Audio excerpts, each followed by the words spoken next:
This question is about the reactions of alkanes. Alkanes can be used as fuels. Given the equation for the combustion of heptane, C7H16, in an excess of oxygen. This question is worth 1 mark.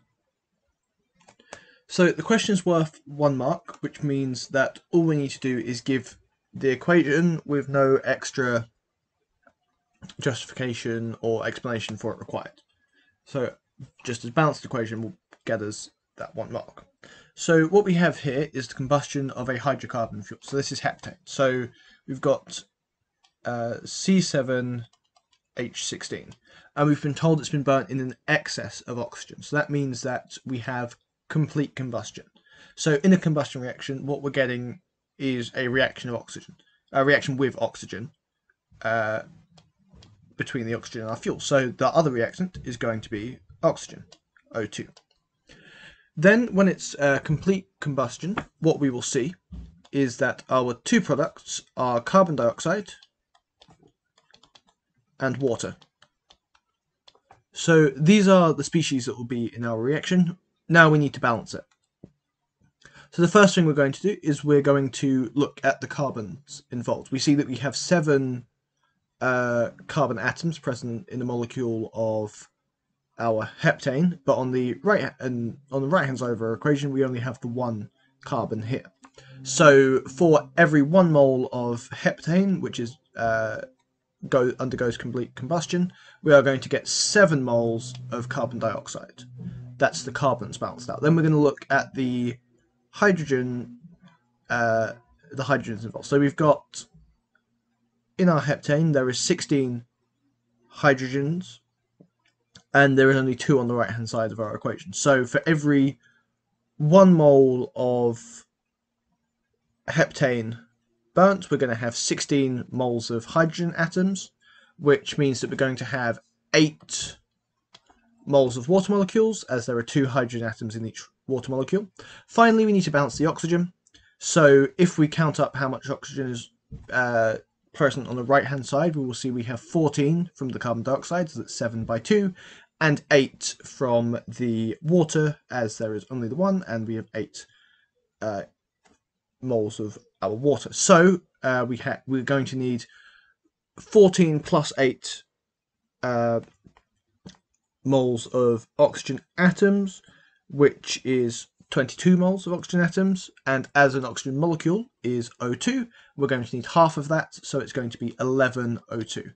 So this full balanced equation is what we need to get that 1 mark. Heptane can be obtained from the catalytic cracking of hexadecane, that's C16H34, at a high temperature. Identify a suitable catalyst for this process. Give one condition other than high temperature. Give an equation for the catalytic cracking of 1 molecule of hexadecane to produce 1 molecule of heptane, 1 molecule of cyclohexane, and 1 other product. This question is worth 3 marks. So we will see 1 mark for naming the catalyst, 1 mark for naming the reaction condition, and 1 mark for giving the reaction equation. So when it comes to catalytic cracking of alkanes, the catalyst that is used for these is always the same sort of catalyst. It is known as a zeolite catalyst. Now this is a aluminosilicate compound, so that means it's made of primarily aluminum and silicon, and it has, what allows it to act as a catalyst, it has a like a porous structure. When it comes to the reaction condition, then temperature has been named in the question, and it's specified other than high temperature. So if that wasn't named, temperature would be a suitable reactant, but we need to name a suitable reaction condition, but we need to name a different one as it has been named. And the other common reaction condition that's controlled other than temperature is pressure. However, it is not just high pressure as it is with temperature. What's important when it comes to catalytic cracking is that we have moderate pressure.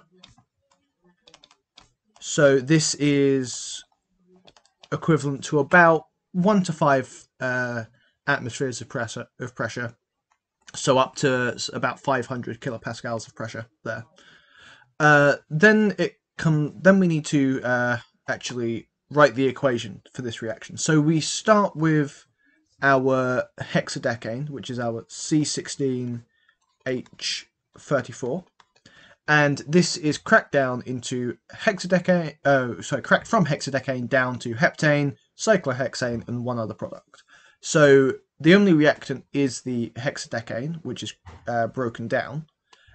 We can write the formula of heptane immediately because we were given it from the previous part of the question. So it's C7H16. And then we need to give the formula for cyclohexane and work out the formula for the other product. So for cyclohexane, all cycloalkanes will have the general formula of CnH2n. So for cyclohexane, hex means 6, so we're going to have C6H12. And then finally, the last product we need to calculate based off of how much of the molecule is actually left. So we can see we have 7 carbons here and 6 here, so that makes 13 carbons, and we have 16 total, so we know this remaining product is going to be C3. Then we need to look at the remaining hydrogens, so we have 16 here and 12 here, so that would make 28 total. We have 34 total to split across the 3 products, so that leaves us with 6 hydrogens. So that means our final compound is either going to be a cyclopropane or a propene, but this equation here gets us the 3rd mark, and the previous 2 lines will be the other 2 marks. Alkanes can be used in free radical substitution reactions to produce halogenoalkanes. Give equations for the propagation steps in the reaction of butane to form 2-chlorobutane. This question is worth 2 marks, so we can expect to see 1 mark for each equation that shows those propagation steps. Now, in the free radical substitution to form haloalkanes, the free radicals that we start with in these propagation steps are the actual halogen free radicals. So in this case, it's going to be a chlorine free radical that we start with. So our first reactant is going to be a chlorine free radical, which we indicate that it's free radical by the dot here. Then we have butane as the other reactant, as we are reacting butane to form 2-chlorobutane. So butane is going to be CH3, CH2, CH2, CH3, as we always want to use our structural formulae when we are doing equations for organic reactions. Then these are going to react with the chlorine free radical, taking one of the hydrogen atoms from our butane, specifically as we're forming 2-chlorobutane, it's going to be from the middle. So we're going to have CH3, CH, CH2, CH3. And in doing this, it ends up forming an alkyl free radical. So we indicate this with a dot above the carbon that's lost that hydrogen, with the bond being broken by the free radicals. We're going to need that dot to be both there and in the correct place, so above the carbon and not the hydrogen, in order to gain the mark for this reaction. That hydrogen that's come off of the butane then forms hydrogen chloride with our chlorine free radical. The second step of this is that our new alkyl free radical, so that's our CH3, CH, CH2, CH3, actually then goes on to attack a molecule of chlorine. So that's Cl2. And we must indicate that this is a free radical still by the dot, as it's still a free radical. That's what's causing it to be able to attack the chlorine molecule. What this does is it breaks the bond in the chlorine molecule, so we end up with 1 atom of chlorine going attaching to the alkyl free radical, which forms our chloroalkane. So that's CH3, CHCl, CH2, CH3. and the other chlorine atom that was present in the molecule ends up forming a chlorine free radical due to how the bond is broken.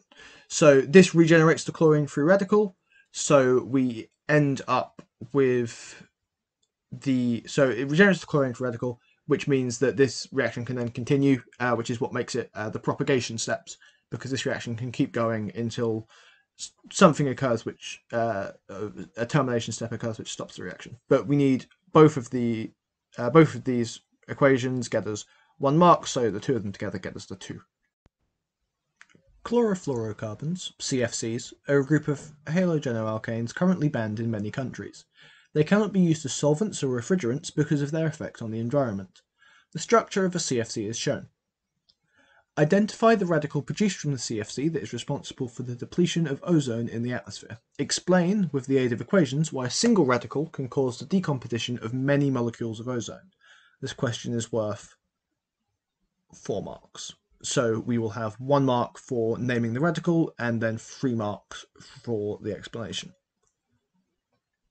Now, when it comes to chlorofluorocarbons, the free radical that they produce in the atmosphere that decomposes ozone is the chlorine free radical. So we write that with Cl, the symbol for chlorine, and then indicate it's a free radical by placing a dot after it. It's this free radical that decomposes the ozone. And we'll now start to explain why it does that, and we're going to start by writing equations to show this.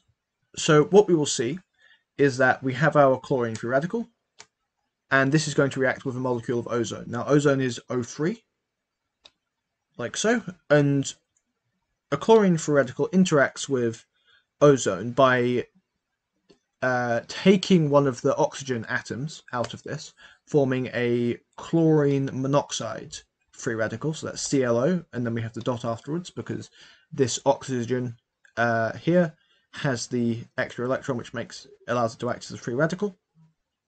That unpaired electron allows it to act as a free radical, and the rest of the ozone molecule then forms an oxygen molecule, O2. However, the reaction doesn't stop there. That's only one of the steps. The next step is that the chlorine monoxide free radical actually reacts with another molecule of ozone. And it reacts in much the same way as just the chlorine free radical did, in that it takes an atom of oxygen out of the ozone molecule, and the oxygen gains this and ditches the chlorine, so we end up with 2 molecules of oxygen, so 2O2, one from what's left of the ozone molecule and one from the free radical taking an oxygen from the ozone molecule, and then the chlorine that was in the chlorine monoxide is left as a free radical. What this means at the end of these 2 steps is that our chlorine free radical is regenerated, like it's a catalyst. The reaction occurs and it's left unchanged at the end of it, but it's depleted the ozone in doing so. And because it's regenerated, it can go on to react further. So it can react many more times and decompose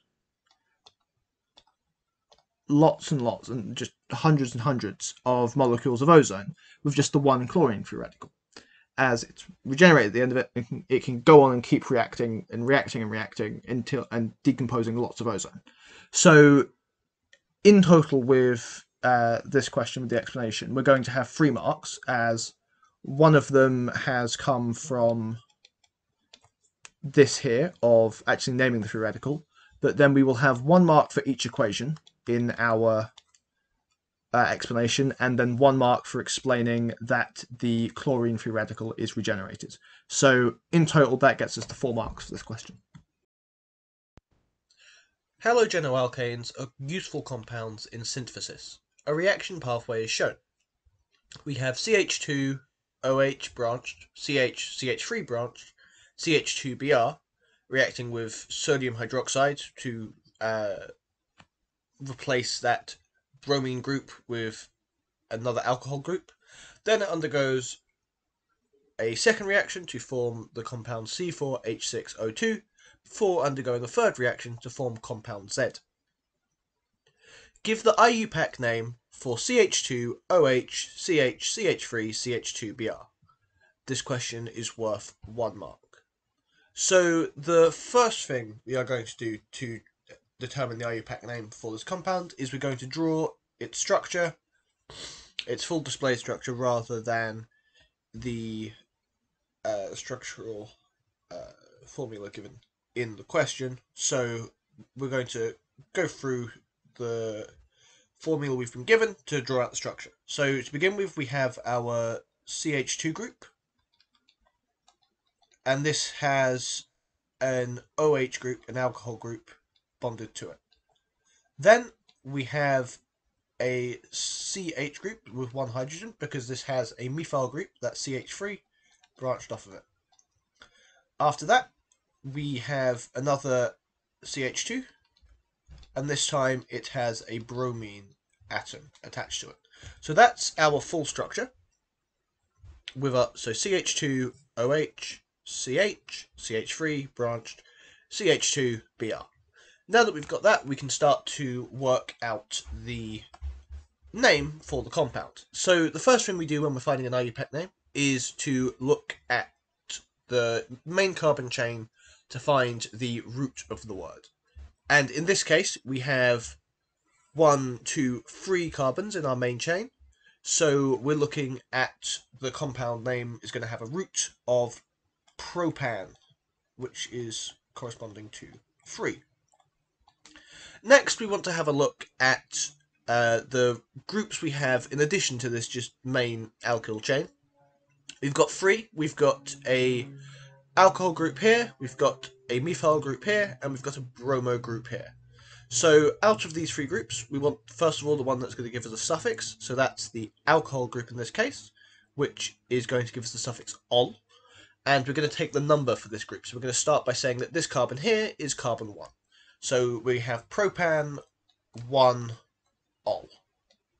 But we're not done yet, as we have 2 groups which are going to give us prefixes. So these prefixes are methyl and bromo respectively. We're going to order these in alphabetical order, so it will be bromo first and then methyl. And we need to give the numbers of the carbon chain later on. So we started with this carbon as carbon 1, so this is carbon 2 and this is carbon 3. So we are going to have 3 bromo from our bromine group and 2 methyl. So our overall name is 3 bromo, 2 methyl, propan, 1 ol, and that will get us the mark for this question. Reaction 1 occurs via a nucleophilic substitution mechanism. Explain why the halogenoalkane is attacked by the nucleophile in this reaction. This question is worth 3 marks, so there are 3 distinct points we need to make in order to gain 4 marks for this explanation. So the first of these points, we really need to focus on the functional groups present in the halogenoalkane that allow it to be attacked by the nucleophile. And a lot of this comes down to the actual, as I say, that functional group is bromine, so it's going to come down to the properties of bromine. So specifically, what we're looking at is that bromine is very electronegative. It is more electronegative than carbon. So in order to get this first mark, what's important is the comparison. So this, these last 2 words, than carbon, are important to get the mark, rather than just saying bromine is more electronegative or very electronegative. Is what's important is its relationship with the electronegativity of carbon, rather than just the absolute value of its electronegativity. So because that it's bromine is more electronegative, then the carbon atom that it's bonded to, the electron density is being drawn away from the carbon atom and towards the bromine atom. So that carbon atom becomes partially positive. So while it's not got a full positive charge, it's what is known as partially positive because it is electron deficient. The electrons have been drawn away from it. Because of that, the lone pair of electrons on the nucleophile, that's what's actually attacking the haloalkane, is attracted to that carbon atom. And that's what actually allows it to attack the nucleophile, because this lone pair is very strongly attracted to the carbon atom because it's partially positively charged. So this is all to do with the bromine atom, as that partial positivity only occurs because of the bromine being there and being more electronegative. So we need these 3 points in order to get the mark. There will be 1 mark for each of these points, so all 3 together gets the 3 marks for the question. The infrared spectrum of compound Y shows significant absorption in the range 1680 to 1750 per centimeters. So centimeters to the -1. Draw the displayed formula of compound Y. This question is worth 1 mark, so we're going to get 1 mark for the formula, and that is it. We just need to show the formula, nothing else required to get the mark. However, in order to find that formula, we're going to look at how this compound is actually formed in our reaction pathway. So to begin with, we're going to draw out the structure of the precursor compound that actually forms compound Y.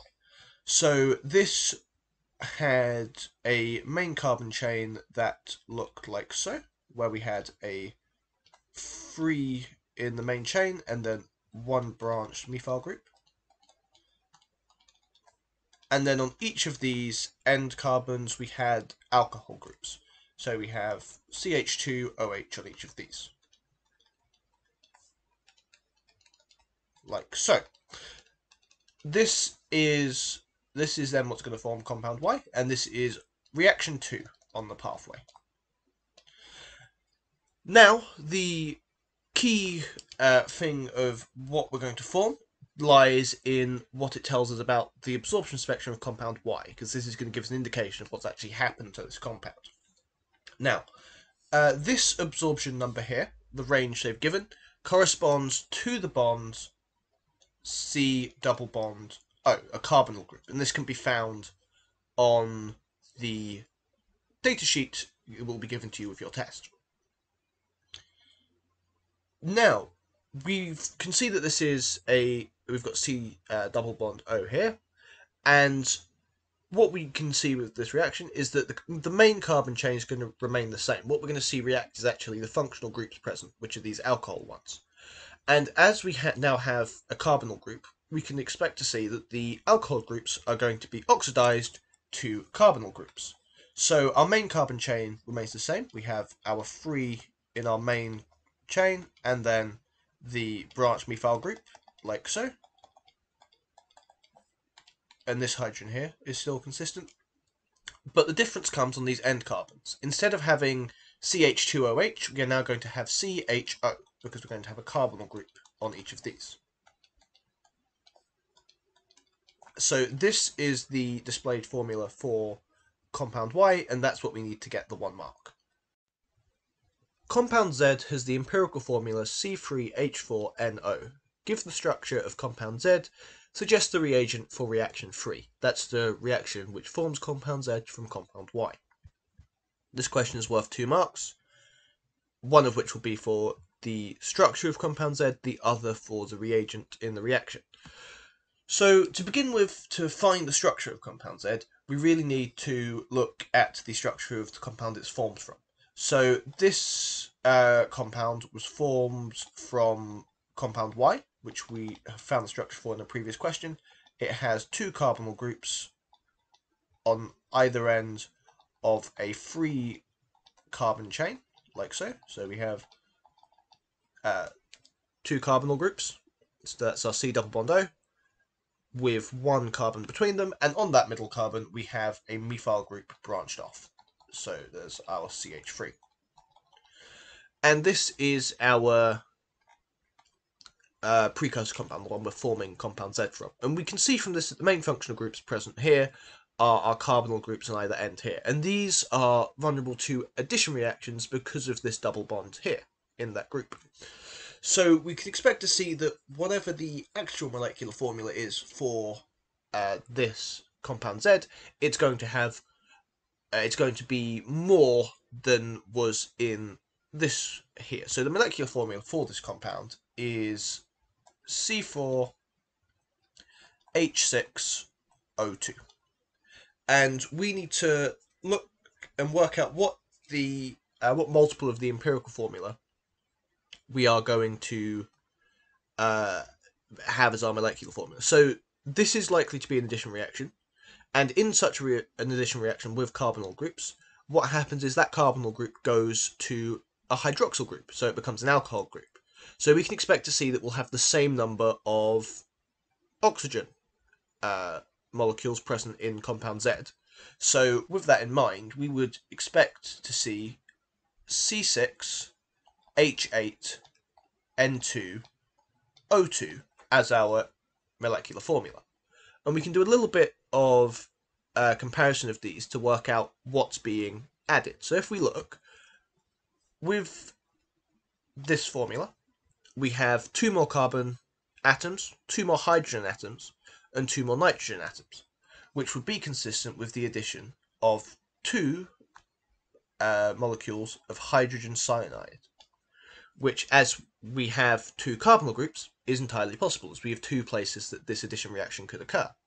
So the empirical formula was C3H4NO, but now the molecular formula, so the for compound Z, is C6H8N2O2, and this is formed by the addition of hydrogen cyanide from there, or from this formula here. So now we can draw our compound. So the main carbon backbone present here remains intact. We still have our methyl group here at the very top, which is branched off of our carbon chain of 3, like so.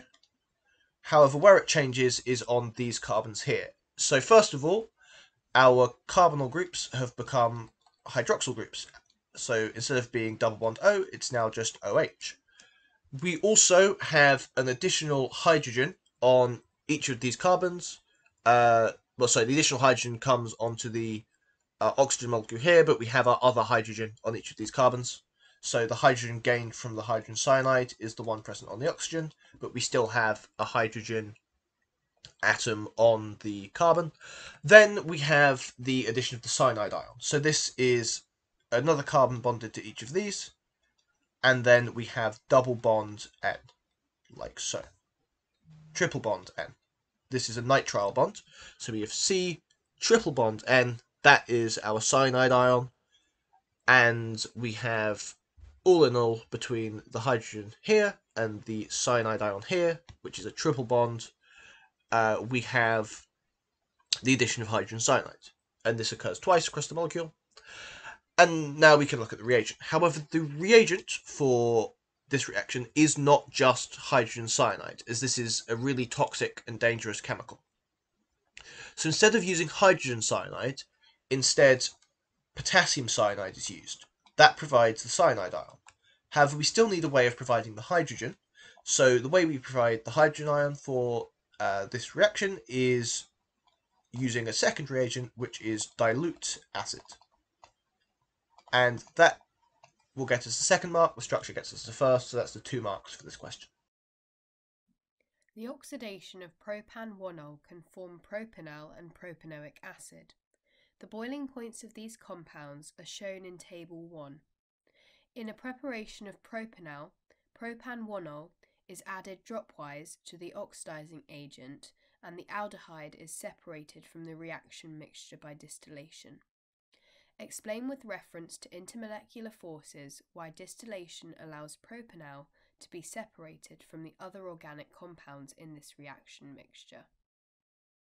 To answer this question, we're going to look at each compound, and then we're going to look at the intermolecular forces that each compound has. And finally, talk about how distillation allows us to separate these compounds. So firstly, looking at propanol. Propanol is an aldehyde, and aldehydes have dipole-dipole forces between their molecules. This is the type of intermolecular force you'll find in an aldehyde. Then if we look at propan-1-ol and propanoic acid. Propan-1-ol is an alcohol and propanoic acid is a carboxylic acid. Both of these compounds have the intermolecular force known as hydrogen bonding between their molecules. So this is going to be the second statement we write for this question. Hydrogen bonds are really strong. They're the strongest type of intermolecular force, whereas dipole-dipole forces are weaker. They're not as strong as hydrogen bonds. So the type of strength between our intermolecular forces is going to help us with our distillation part of this question. So the forces between the molecules in aldehydes, they're weaker. Dipole-dipole forces are weaker than hydrogen bonds. And in alcohols and carboxylic acids, you have hydrogen bonds. So what this means is if you've got a weaker force, you're going to evaporate first. And that means you can separate your compounds with distillation because the boiling point of propanal will be a lot lower than with propan-1-ol and propanoic acid because they've got stronger hydrogen bonds, so they've got a higher boiling point. And this is why we can use distillation to separate these compounds. So to get the 3 marks for this question, you get a mark for each sentence that I've written. So the first mark is from saying that propanal has dipole-dipole forces between its molecules, or an aldehyde has dipole-dipole forces between its molecules. Your second mark comes from saying that an alcohol and a carboxylic acid have hydrogen bonding between their molecules, or propan-1-ol and propanoic acid. And then your third and final mark comes from talking about the strength of the forces, so that the strength of the forces between molecules in aldehydes are weaker, so dipole-dipole forces are weaker than hydrogen bonds, which are in alcohols and carboxylic acids. And that means an aldehyde will evaporate first. Give 2 ways of maximising the yield of propanal obtained by distillation of the reaction mixture. So our limiting reagent in this reaction is propan-1-ol. So in order to have a maximised yield of propanal, we need to make sure that all of our propan-1-ol reacts.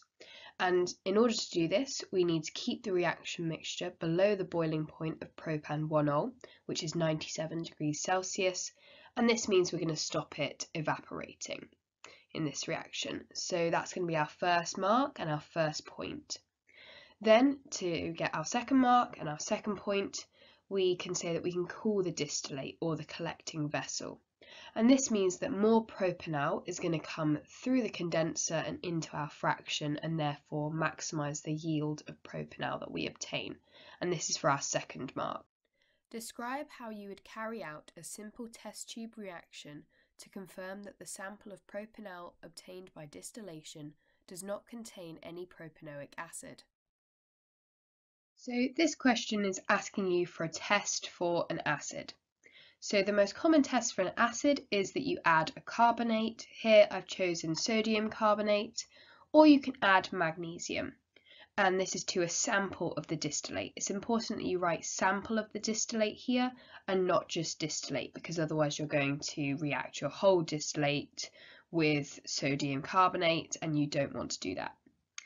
And what will happen is if the acid is present, so this would be propanoic acid, effervescence would appear, so little gas bubbles or fizzing would happen, and that would confirm that you still have your carboxylic acid present in your sample. A student carried out an experiment to determine the enthalpy of combustion of ethanol. Combustion of 457 milligrams of ethanol increased the temperature of 150 grams of water from 25.1 degrees Celsius to 40.2 degrees Celsius. Calculate a value in kilojoules per mole for the enthalpy of combustion of ethanol in this experiment. Give your answer to the appropriate number of significant figures. The specific heat capacity of water is 4.18 joules per Kelvin per grams. So the first thing we should do with this question is highlight all the key pieces of information. So the first key piece of information is that we're looking for the enthalpy of combustion. So the enthalpy of combustion will have a negative value. So that means whatever answer we get at the end, we need to make sure it's negative. We have the mass of ethanol in milligrams, so we'll need to convert that into grams, which is 0.457 grams. We've got an increase of temperature in the water, and we've got the mass of water, which is 150 grams. And then we have the two temperatures.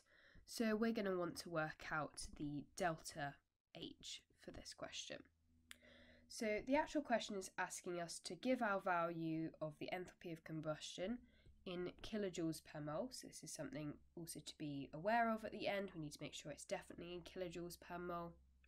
And we want an appropriate number of significant figures. And then we're given the specific heat capacity of water.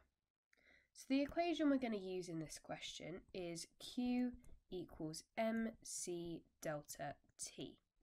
So firstly, if we work out delta T, so that's going to be 40.2 minus 25.1, and that equals 15.1 degrees Celsius.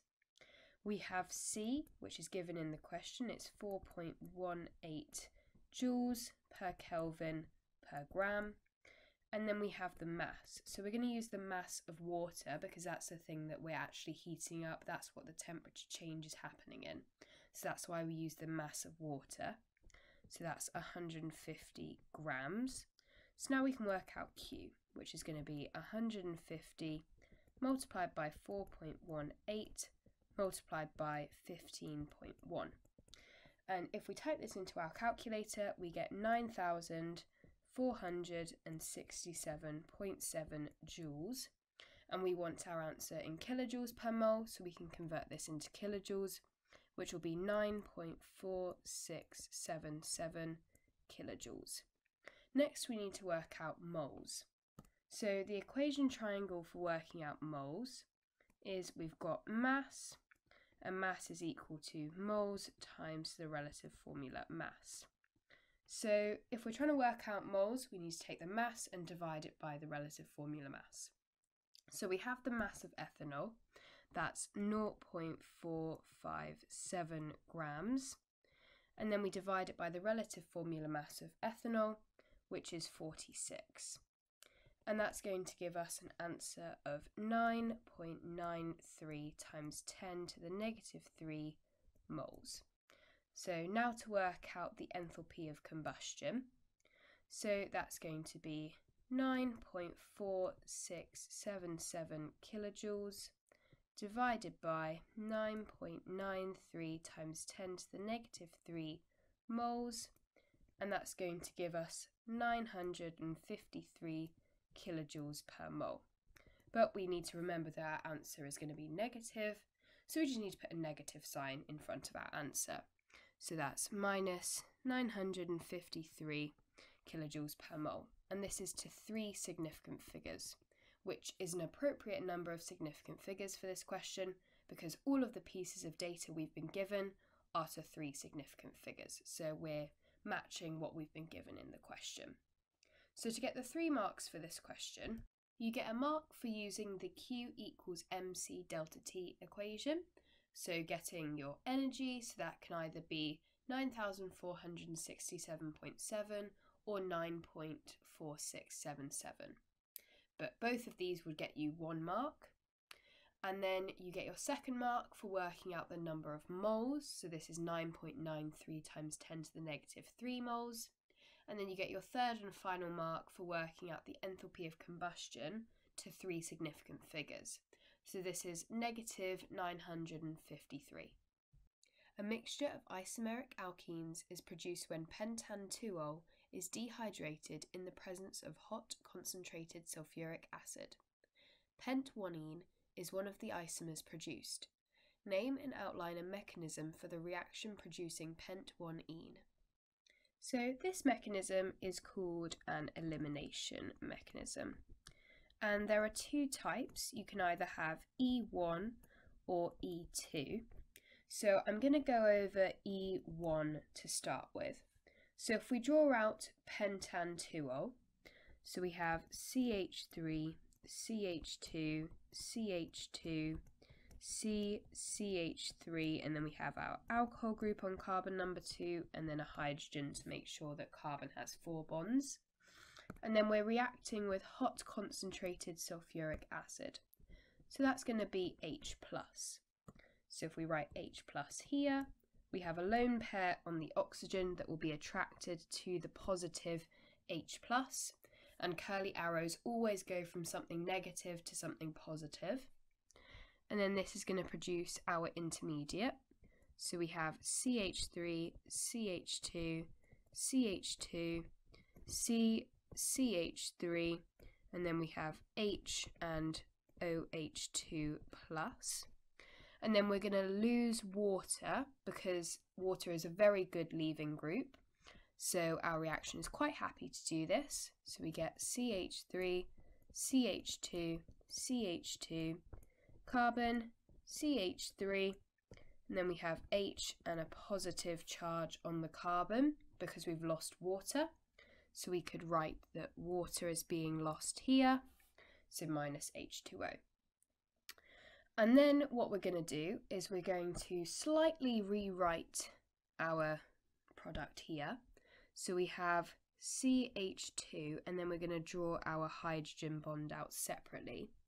And that's because we've got a curly arrow here going from this carbon-hydrogen bond to this carbon-carbon bond. And this is how we produce our double bond. So that's going to be pent-1-ene. So we've got CH3, CH2, CH2, and then C double bond CH2. And then we can have our hydrogen here. And then we've lost H+. And this is because our hot concentrated sulfuric acid is an acid catalyst, so we're going to get it back at the end. So this is E1. Now we're going to go over E2. So both mechanisms will get you the 4 marks, it's just whichever one you prefer. So I'm going to do E2 in purple, just so that both are on the same slide and you can compare them in your notes. So we start off the same, we're reacting the lone pair on the oxygen from the alcohol group with the H+ from the acid. And then we're going to produce CH3, CH2, CH2, CH, CH2, H is the exact same thing without OH2+. But instead of doing it in 2 smaller steps, we're going to do 1 big step and then form our product. So what's going to happen is we're going to kick off this water, and then we're going to form our double bond like this, and we'll produce our pent-1-ene, and that is the loss of water and the loss of H+ in our intermediate. So this is E1 and E2. Again, both mechanisms will get you the 4 marks. You can do either. And it's 1 mark for saying elimination, so naming the mechanism correctly. And then your 3 marks come from either the complete correct E1 mechanism or the complete correct E2 mechanism. A pair of stereoisomers is also formed in the reaction in question 3.5. Name the less polar stereoisomer formed. Explain how this type of stereoisomerism arises. So the double bond can either form at position 1 or position 2. When it forms at position 2 and you get E pent-2-ene, this is the less polar stereoisomer. And the explanation of how this type of stereoisomerism arises is because the carbon-carbon double bond can't rotate, and each carbon in the double bond has 2 different groups attached. To get the 2 marks for this question, you get 1 for naming that it's E pent-2-ene, and then you need to say that the carbon-carbon double bond can't rotate, but also that each carbon has 2 different groups attached. Gets you your 2nd mark for this question. Compounds A and B react together to form an equilibrium mixture containing compounds C and D according to the equation 2A plus B reacts to give 3C plus D. A beaker contained 40 centimeters cubed of a 0.16 moles per decimeter cubed aqueous solution of A. 9.5 times 10 to the minus 3 moles of B and 2.8 times 10 to the minus 2 moles of C were added to the beaker, and the mixture was left to reach equilibrium. The equilibrium mixture formed contained 3.9 times 10 to the minus 3 moles of A. Calculate the amounts in moles of B, C, and D in the equilibrium mixture. This question is worth 5 marks, 3 of which will be for our answers, the amount in moles of B, C, and D, so 1 each, and the remaining 2 are going to be for the working present in the question. So, to begin with, we need to determine the number of moles that actually reacted in the change from our initial step to our equilibrium. And of our compounds present, we only have the initial and final moles of one compound, which is A. However, we haven't been given the initial moles of A directly. We need to calculate that first. So to begin with, we're going to use moles is equal to concentration times volume to calculate the initial moles of A. So that's going to give us 0.16, that's our concentration of A initially, multiplied by 0.04, which is the volume of the solution in decimeters cubed, which is going to get us a value of 6.4 times 10 to the minus 3 moles, which is the initial moles of A. Now that we've got that, we can start to work out the number of moles reacting in this equation by using the change in these moles. So the final moles of A were 3.9 times 10 to the minus 3. The initial moles of A were 6.4 times 10 to the minus 3. And the change we're going to represent by minus 2x. So x here is equal to the moles reacted for 1 in the equation. So what we can see is that in our equation we have 2a, so therefore we have 2x of moles that are being lost rather than the 1. So x is equivalent to 1 in this equation. It's the number of moles reacted that is equivalent to 1 mole as shown in the equation. So what we can do with this is find our value of x.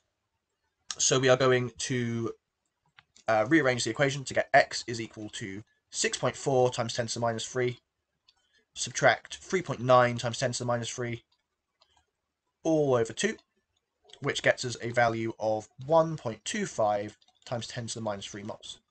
And then we can use this in conjunction with our equation to calculate the moles of each of the final amounts from what they start at and how much they'll change by. So to begin with, let's start with B. So the moles of B, we start with 9.5 times 10 to the minus 3 moles. And as you can see, B is on the left-hand side of the equation, so we're losing moles. It's reacting to form the products on the right-hand side, and we have only one B in the equation, so it's only going to be one lot of X. So that means we're going to lose 1.25 times 10 to the minus 3 moles, and that's going to get us a final value of moles, so the moles of B at equilibrium, of 8.25 times 10 to the minus 3 moles. We can now work the same out for C. So C starts with an initial number of moles of 2.8 times 10 to the minus 2. And we can see from our equation that C is on the right-hand side, so we're gaining moles of it, and we have 3C, so it's going to be 3 lots of 1.25. So we're going to add 3 lots of 1.25 times 10 to the minus 3, which is going to get us a final value for C, the moles of C at equilibrium, of 0.0318 moles, or we could write this as 3.18 times 10 to the minus 2. Then we're going to work out the moles of D. So D is a little different, as we actually have no moles of D to begin with. And we have 1D in the equation.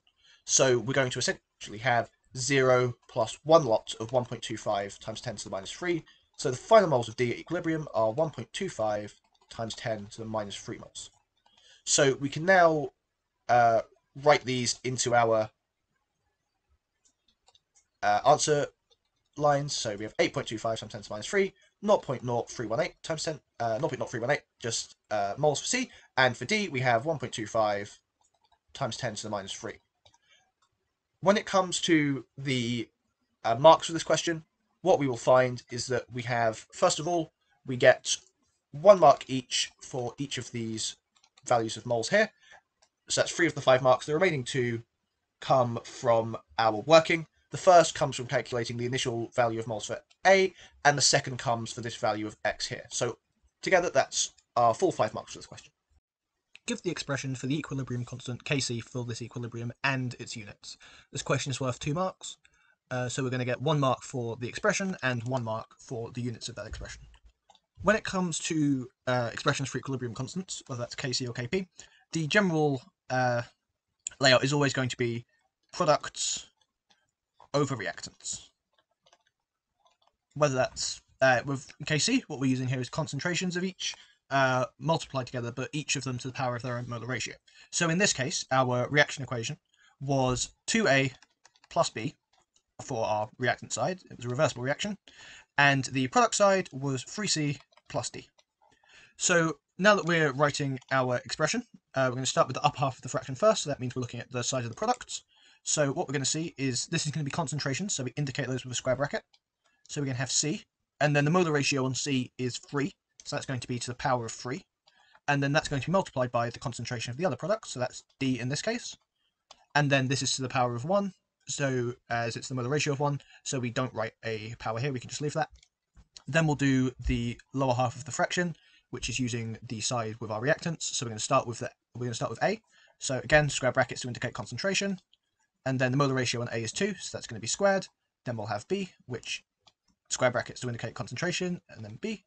Again, the molar ratio on B is 1, so we don't need to write a power there. And that's the expression. That's our first mark. The second mark comes from the units. In order to work out what our units are going to be, we need to work out the kind of overall power here, because what we do is substitute in our units of each of these, moles per decimeter cubed, as their concentration to each of these. So it would be like we had moles per decimeter cubed to the 3, moles per decimeter, multiplied by moles per decimeter cubed to the 1, divided by moles per decimeter cubed to the 2, by moles per decimeter cubed to the 1. So what we need to do is simplify down all those indices to work it out. So we're going to have 3 plus 1 from the top, and then we're going to subtract the ones from the bottom, but the bottom would be 2 plus 1. So when we're dividing the same kind of unit with, we subtract the indices that we're dividing by. So what we would have here is 4 minus 3, so the total power would be 1. So we'd have moles per decimeter cubed to the 1, which is just going to be a value of moles per decimeter cubed. So that unit is our second mark, and that's all we need for this question. A different equilibrium mixture of these 4 compounds at a different temperature contain 0.21 moles of B, 1.05 moles of C, and 0.076 moles of D in a total volume of 5 times 10 to the 2 centimeters cubed of solution. At this temperature, the numerical value of Kc was 116. Calculate the concentration of A in moles per decimeter cubed in this equilibrium mixture. Give your answer to the appropriate number of significant figures. This question is worth 3 marks. 2 of those marks will be for working, and the final mark will be for our value of concentration of A to the appropriate number of significant figures. So before we start work on finding that value, we're going to determine the appropriate number of significant figures. That should be 2. So looking at our question, we can see we've been given values to 2 different degrees of accuracy. Some of them are to 2 significant figures, and some of them are to 3 significant figures. Now we want to take the least number of significant figures, as that will be the least accurate degree of accuracy that we're working to. So that has been given to us in the question. So the lowest number of significant figures that has been shown is 2 significant figures. So we're going to give our answer, once we've found it, to 2 significant figures. However, before we can do that, we actually need to find our value for concentration. So we're going to start doing that. We're going to use our equation for Kc in order to do this. So we're going to have our equation for Kc, which is Kc is equal to the concentration of C cubed by the concentration of D, all over the concentration of A squared by the concentration of B. We can rearrange this to find the concentration of A by moving the A squared over, moving the Kc over, and then moving the squared over, which is going to get us a final equation of the square root of the concentration of C cubed by the concentration of D, all over the Kc multiplied by the concentration of B. Now that we've got this, if we had our values, we could substitute them in and find the concentration of A, but we don't have the values for the concentration of C, D, and B yet, so we need to find that. In order to do that, we're going to use the equation concentration is equal to moles over volume. However, for this volume, we need a value in decimeters cubed, not in centimeters cubed. So to get there, we're going to have to do 5 times 10 to the 2 centimeters cubed divided by 1000 to get us 0.5 decimeters cubed. Now that we've got this, we can start to calculate our concentrations using the equation here, C is equal to N over V. So we're going to have the concentration of B is equal to moles over volume, so that's 0.21 over 0.5, which is going to get us 0.42 moles. Then the concentration of C is equal to 1.05 over 0.5, which is going to get us 2.1 moles. And then the concentration of D is equal to 0.076 over 0.5, which is going to get us a value of 0.152 moles. Now that we've got our values for our concentrations, we can substitute them into our equation for the concentration of A. So that's going to get us an equation of the square root of 2.1 cubed multiplied by 0.152 divided by 116 times 0.42. And that's going to get us a value for concentration, which, rounded to two significant figures, is 0.17. So we can write that into our answer line. Now, even to the correct number of significant figures, that is only one of our marks for this question, that 0.17. The remaining two come in the working, the first of which is for this rearranged form of the KC equation, which we use to find the concentration of A, and the second is for the accurate conversion of our volume in centimeters cubed to a value in decimeters cubed. So those are the 3 marks for the question overall, which is, and that's all we need for this question. Justify the statement that adding more water to the equilibrium mixture in question 4.3 will lower the amount of A in the mixture. This question is worth 3 marks. So, with a question like this, it's worth 3 marks, so we can expect to see 3 distinct points that we need to make, with each one getting 1 mark. Furthermore, when it comes to this kind of question about the effect on a mixture at equilibrium, we have kind of a general 3-step process we want to go through. The first is the immediate effect of the change, then we're going to talk about the equilibrium, so specifically its movement, and then we're going to talk about the reason that it will do that. And we have these 3 main points we want to get across that will get us the 3 marks here. So to begin with, we want to talk about what adding more water is going to do, what its immediate effect is going to do. And what's going on here is we're essentially increasing the volume of this mixture without actually increasing any of the moles. So what we're going to see is an effect in concentration. So the concentrations in the mixture of every all the compounds present are going to decrease, as what we see is an increase in the volume of the mixture with no increase in the number of moles of A, B, C, or D in that mixture. So concentration is moles over volume, so with no change in moles but an increase in volume, the value of the concentrations for every single compound in that mixture is going to decrease. That's our first point, the effect. Next, we want to talk about how the equilibrium is going, what the equilibrium is going to do. And in particular here, we know from Le Chatelier's principle that it's going to move to oppose the change. So the equilibrium is going to move to create more moles. So what that means is the equilibrium is going to move to the side with more moles. Towards the side with more moles. In this case, that's the right. Because what we will see is that on the left-hand side of our reaction, we had 3 moles total if we were to add up all the molar ratios. And on the right-hand side, we had 4 total if we were to add up all the molar ratios.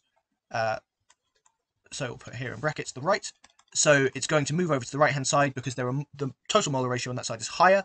So we're going to produce more moles if the equilibrium shifts in that direction. And the reason it does this is because an increase in moles is going to start increasing some of the concentrations in there. Specifically, it will increase the concentrations of C and D. And the reason it is moving this way is to do with Le Chatelier's principle, and specifically the key phrase that we want is to oppose the change. So we don't have to mention Le Chatelier's principle by name, we just need to get across that key idea of opposing the change. And so that's our 3 points, each of which is worth a mark. So first, for saying the concentrations will decrease. Second, for saying it's going to move towards the side with more moles, which is the right. And the third, for saying that it does that to oppose the change. So these 4 words here are actually, even though they've been written as part of the same sentence, they are they are their own mark.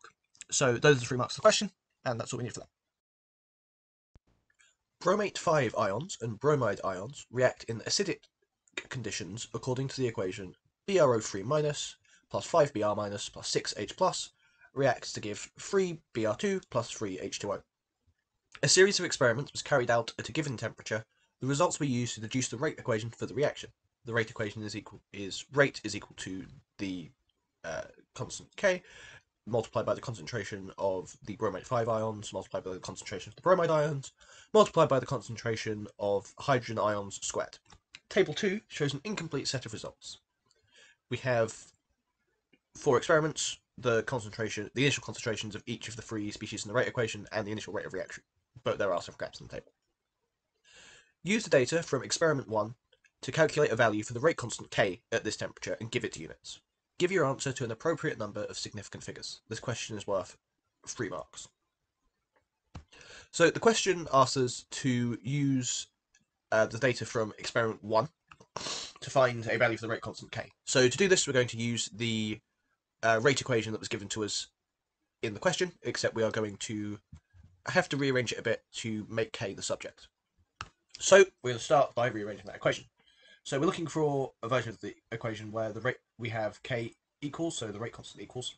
And in order to do that, we're going to move everything else on this right side over to the left by dividing it over.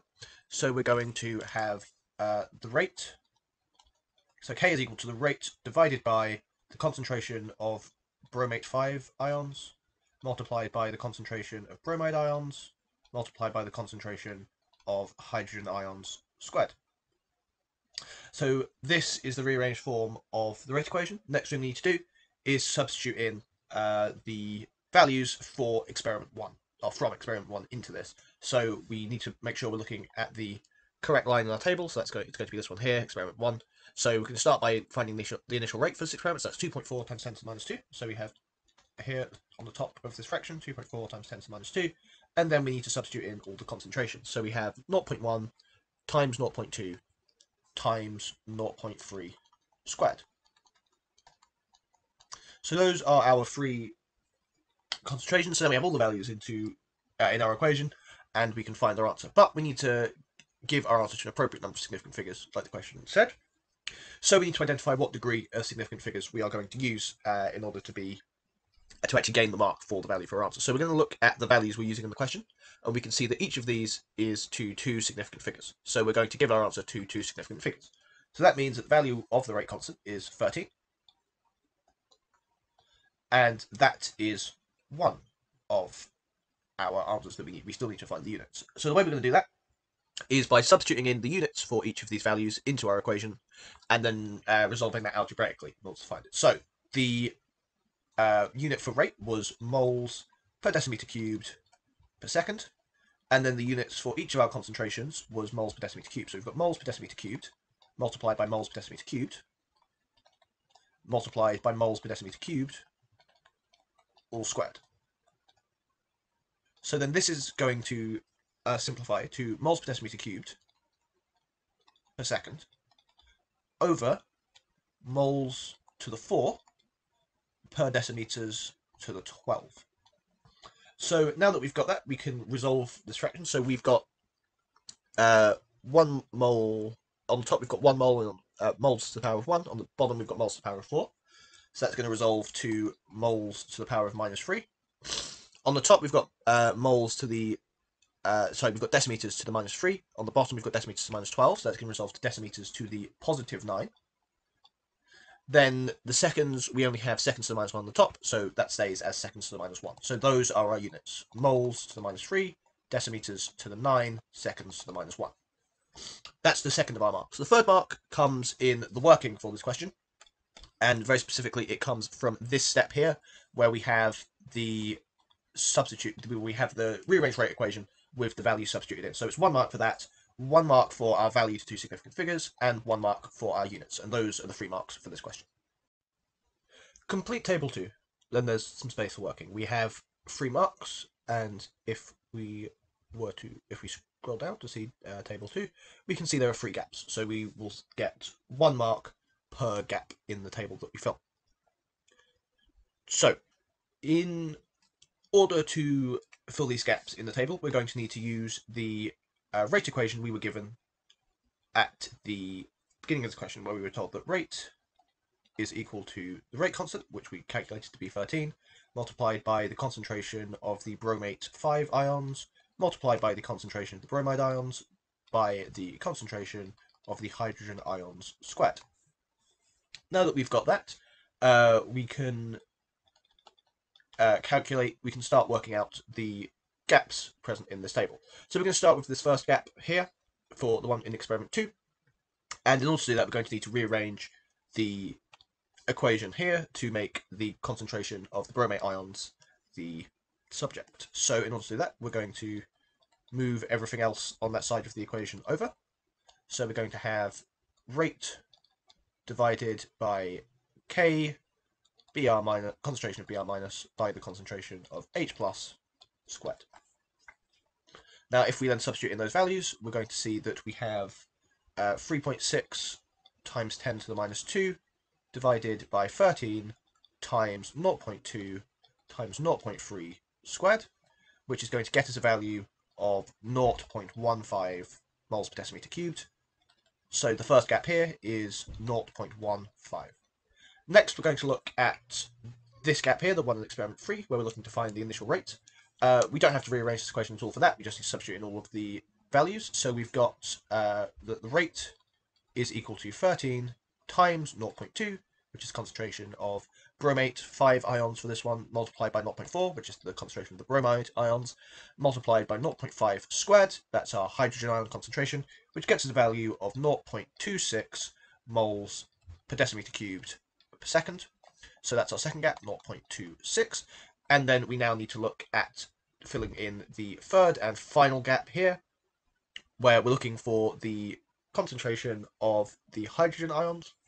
This one requires a little bit more rearranging wise. We're going to start in the same way we did with the bromate ions, apart from we then need to move the squared over as well. So our final rearranged form for this is going to be the concentration of hydrogen ions is equal to the square root of the rate over K by the concentration of the bromate ions by the concentration of the bromide ions. So substituting in all of our values, we are going to get 2.7 times 10 to the minus 2 divided by 13 times 0.1 times 0.1. And that is going to get us a value of 0.46 moles per decimeter cubed for our final gap in the table. So each of these values is worth 1 mark, so altogether all 3 of them get us the 3 marks for this question. A second series of experiments was carried out to investigate how the rate of reaction varies with temperature. The results were used to obtain a value for the activation energy of the reaction, EA. Identical amounts of reagents were mixed at different temperatures. The time taken, T, for a fixed amount of bromine to be formed was measured at different temperatures. The results are shown in Table 3. Table 3 shows us the value of temperature and the values of time, as well as derivatives of those values. We've got 1 over temperature, 1 over time, and the natural log of 1 over time. Complete Table 3. This question is worth 2 marks. We have 2 gaps in the table and 2 marks available for the question, so we're going to get 1 mark for each of the gaps in the table that we correctly fill. So to begin with, we'll start with this gap here, and all we need to do for this gap is to take the natural log of the equivalent 1 over time value. So that's this value here, so we're looking to take the natural log of 3.7 times 10 to the minus 2. And that will get us a value that we need to give to the same degree of accuracy as the other natural log 1 over time values. So we can see all of these have been given to 3 significant figures. So we're going to give our value to that as well. And so that means that the value we're going to write is minus 3.30. We can just, we just natural log our value here. Then we're going to look at our second gap. So here we have 1 over temperature, and the corresponding temperature value is 302 here. So we're going to do 1 over 302, which will get us the value which we need to give to the same degree of accuracy as the other ones here. So again, this is 3 significant figures. So the value that we have is going to be written as 3.31 times 10 to the minus 3. Those are the 2 gaps in the table, and as long as they are filled correctly to the same degree of accuracy as the other values in their columns. That's important, or they won't get the mark if it's not to the same degree of accuracy. But both of those, like that, will get us the 2 marks. The Arrhenius equation can be written as natural log K is equal to minus EA over R multiplied by 1 over temperature plus C1. In this experiment, the rate constant K is directly proportional to 1 over time. Therefore, natural log 1 over time is equal to minus EA over R multiplied by 1 over temperature plus C2, where C1 and C2 are constants. Use values from table 3 to plot a graph of natural log 1 over time on the y-axis against 1 over temperature on the grid. Use your graph to calculate a value for the activation energy in kilojoules per mole for this reaction. The value of the gas constant R is equal to 8.31 joules per Kelvin per mole. This question is worth 6 marks. So of these 6 marks, 3 of them are going to be for our graph, which is being prepared already here. So of these 3 marks for the graph, we'll now talk through them and explain what each of those are for. So the first of these marks comes from how we draw our y-axes. So first of all, we need to correctly label our y-axes with natural log 1 over time, and we need to not give any units, because the natural log there means that this is a unitless quantity. Just because there's 1 over time in there, it doesn't keep those units of seconds to the minus 1. It is unitless because of the natural log.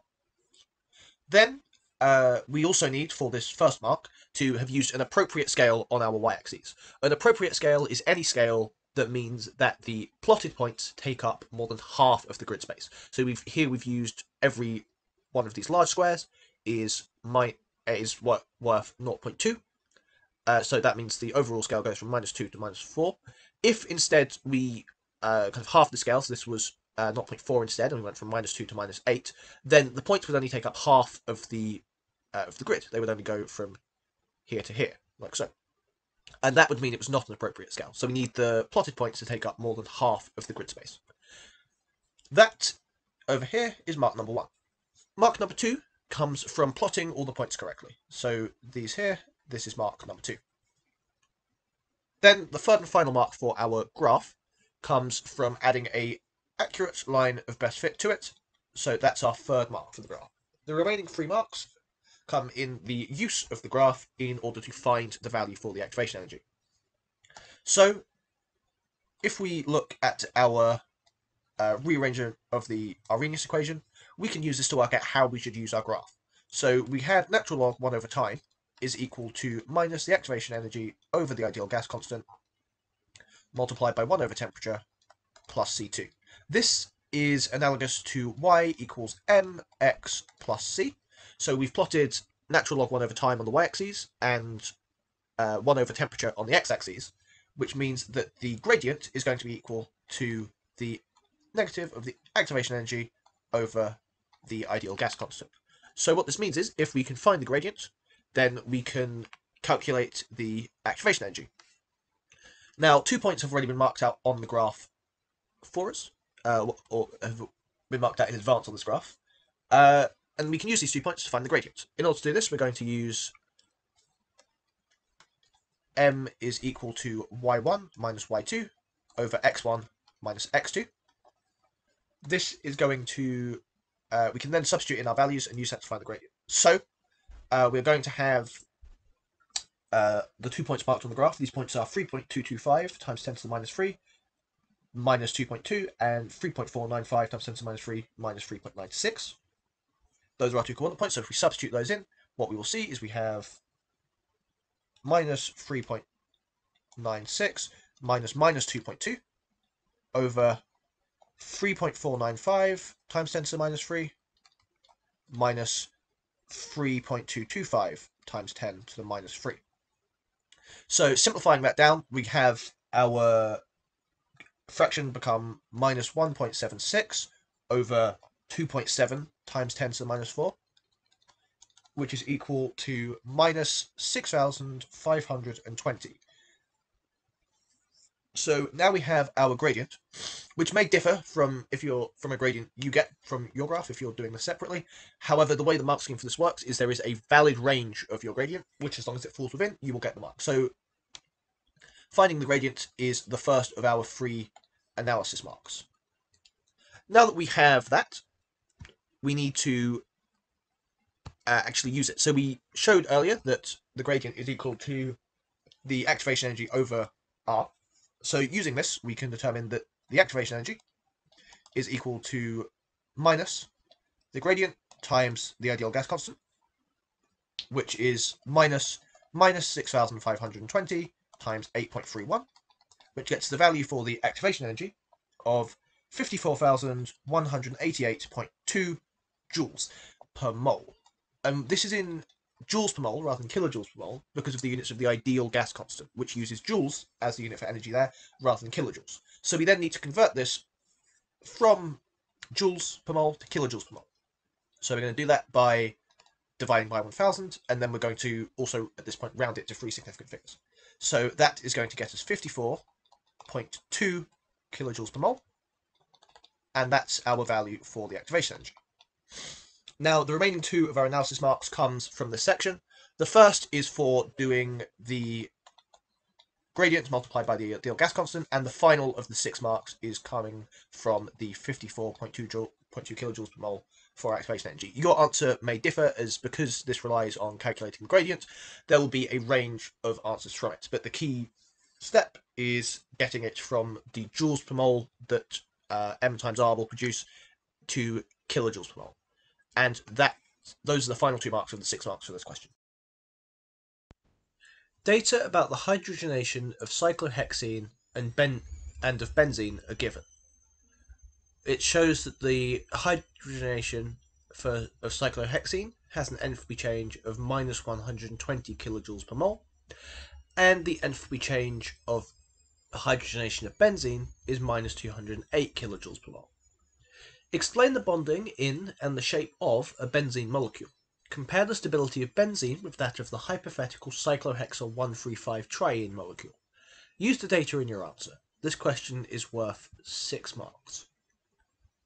When we have a 6-mark long answer question like this, we are looking for it to be marked in levels of response. So this looks at sort of several stages of your answer and looks for a complete explanation of all of them. We will always have 3 stages to answer, with 3 main points being covered in each in order for it to count as a complete explanation. So what we're going to do first is identify the 3 stages that will be present for this question. So we have the bonding in the benzene molecule, we have the shape of the benzene molecule, and we have the stability of the benzene molecule. Each of these stages will have 3 main points that we want to cover in order to give a complete explanation.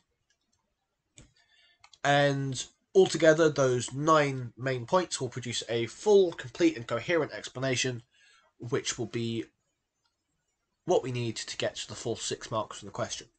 If you omit points or entire stages, then the maximum number of marks you can get starts to go down as you drop into the lower levels of response.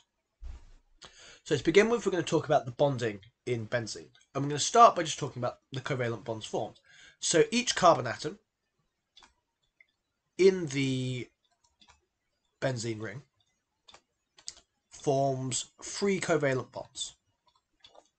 It forms 2 with other carbon atoms and 1 with a hydrogen atom. So each forms 3 covalent bonds. However, carbon has 4 p orbital electrons, which is what it uses to form the bonds, so it's normally able to form 4 covalent bonds. Here, however, we only form 3, which leaves a remaining p orbital electron on each carbon. And so we need to talk about what these remaining electrons do. So the remaining p orbital electrons overlap. And what that means is they are no longer bonded to a specific carbon. They're no longer just bonded to the carbon or attracted to the carbon they originated from. They're now attracted to each of the different carbon atoms in the benzene ring. And so they are what is known as delocalized. So this is delocalization. And so those are our 3 points for the first stage for bonding. We want to get across the fact that each carbon atom forms 3 covalent bonds, that the remaining electrons overlap, and that this is called delocalization. That term there, delocalization, is crucial for the third point. Without that, in fact, that keyword is almost the third point on its own. We need to get key terms in there in order to be able to access some of these, in order to be able to access the high levels of response. So using the correct key terms and key vocabulary is necessary to do that. Now that we've looked at the bonding, we can begin to look at the shape of the benzene ring. And the first thing we're going to do is look at it from a 3D perspective, and we're going to say that benzene is planar. It's flat. The bonds do not go up and down at all. It is a flat ring shape. And it is, now that we've spoken about its 3D shape, we can talk about what its shape is along that plane. So we can say benzene is planar and has a hexagonal shape. We can see that in the diagram included with this question. It shows this clear regular hexagon shape that the benzene ring takes. And the final point we want to make for shapes is to do with what actually enables that shape to occur. And the reason this works is that the carbon-carbon bonds are all the same length. This is important because in the compound we're comparing benzene to, cyclohexyl 1,3,5-triene, we don't have all these bonds which are the same length. Because we have alternating double bonds and single bonds in the cyclohexyl 1,3,5-triene, the bonds are a different length, so you wouldn't get a regular hexagon shape. However, benzene does, and what enables this is the fact that instead of those alternating double and single bonds, we have this delocalization of the electrons, which gives us bonds which are all the same length, which are that length being between that of a normal single bond and a double bond. Now that we have spoken about the shape, we've got all our 3 points, that it's planar, it's got a hexagonal shape, and that all the bonds are the same length. We can talk about the stability, and specifically we're comparing that with that of the hypothetical cyclohexyl 1,3,5-triene molecule. And so to do that, we're going to talk about the hydrogenation enthalpies, which we've been given the data for. So we're going to start by talking about the expected enthalpy change of hydrogenation for the hypothetical compound we've been given. So the expected enthalpy change of hydrogenation for cyclohexatriene would be minus 360 kilojoules per mole. And the reason we would expect it to be this is that there are 3 double bonds present in cyclohexatriene, 3 double bonds of the hydrogen. When we only have the 1 double bond present, it's minus 120 kilojoules per mole to hydrogenate that single double bond. So if we have 3 of them, we would expect it to take 3 times the amount of energy. Or we would expect 3 times the amount of energy to be given out. That whatever energy change occurs with hydrogenating the 1, we'd expect 3 times that for when we have 3. However, that's not the case. That's what we would expect for cyclohexatriene, but it's not the case for benzene, because benzene's is not minus 360 kilojoules per mole, it is minus 208 kilojoules per mole. So in fact, it is 152 kilojoules less exothermic. It's quite a fair amount less exothermic. So what we are going to gather from that is that less energy is given out when we hydrogenate benzene compared to the hypothetical molecule we've got here. So from that we can draw a conclusion about its stability. So therefore, benzene is more stable as we have less energy given out upon the hydrogenation of it, so that we know that it is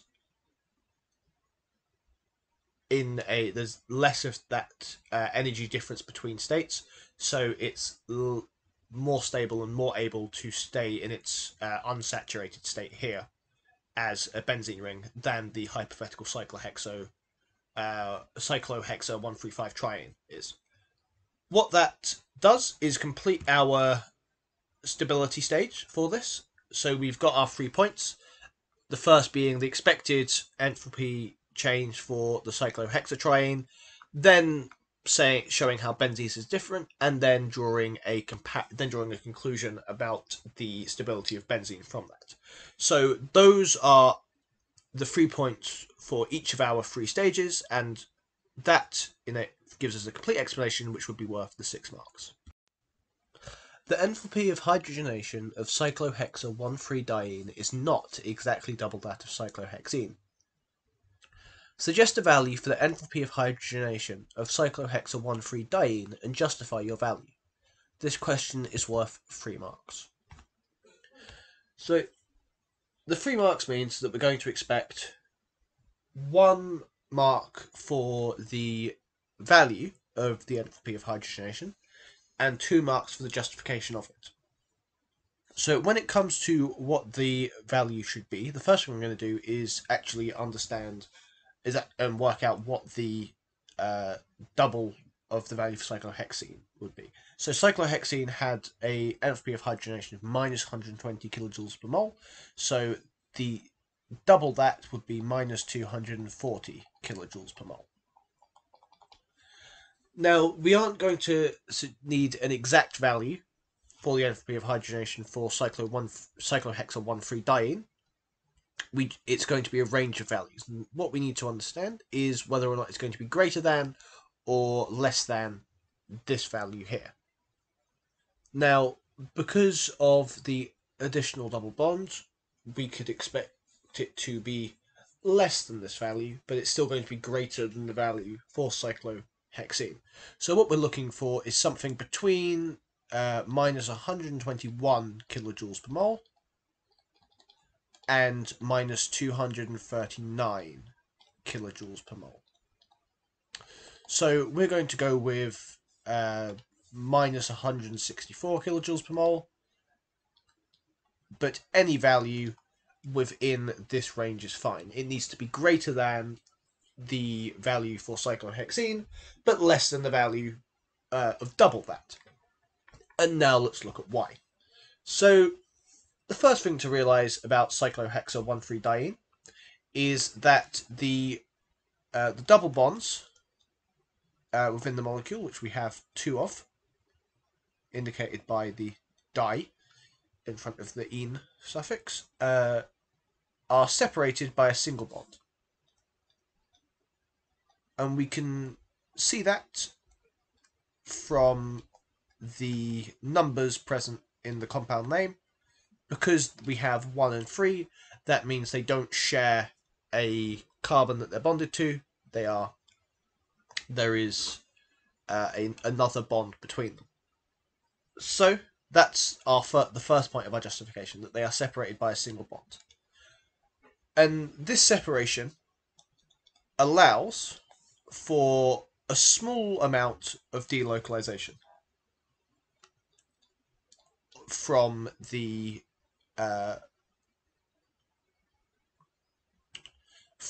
electrons that are forming those double bonds. So we have a small amount of delocalization, not as much as in benzene, but there is still, because not every carbon would be potentially involved in a double bond in this compound. It's only 4 of the 6,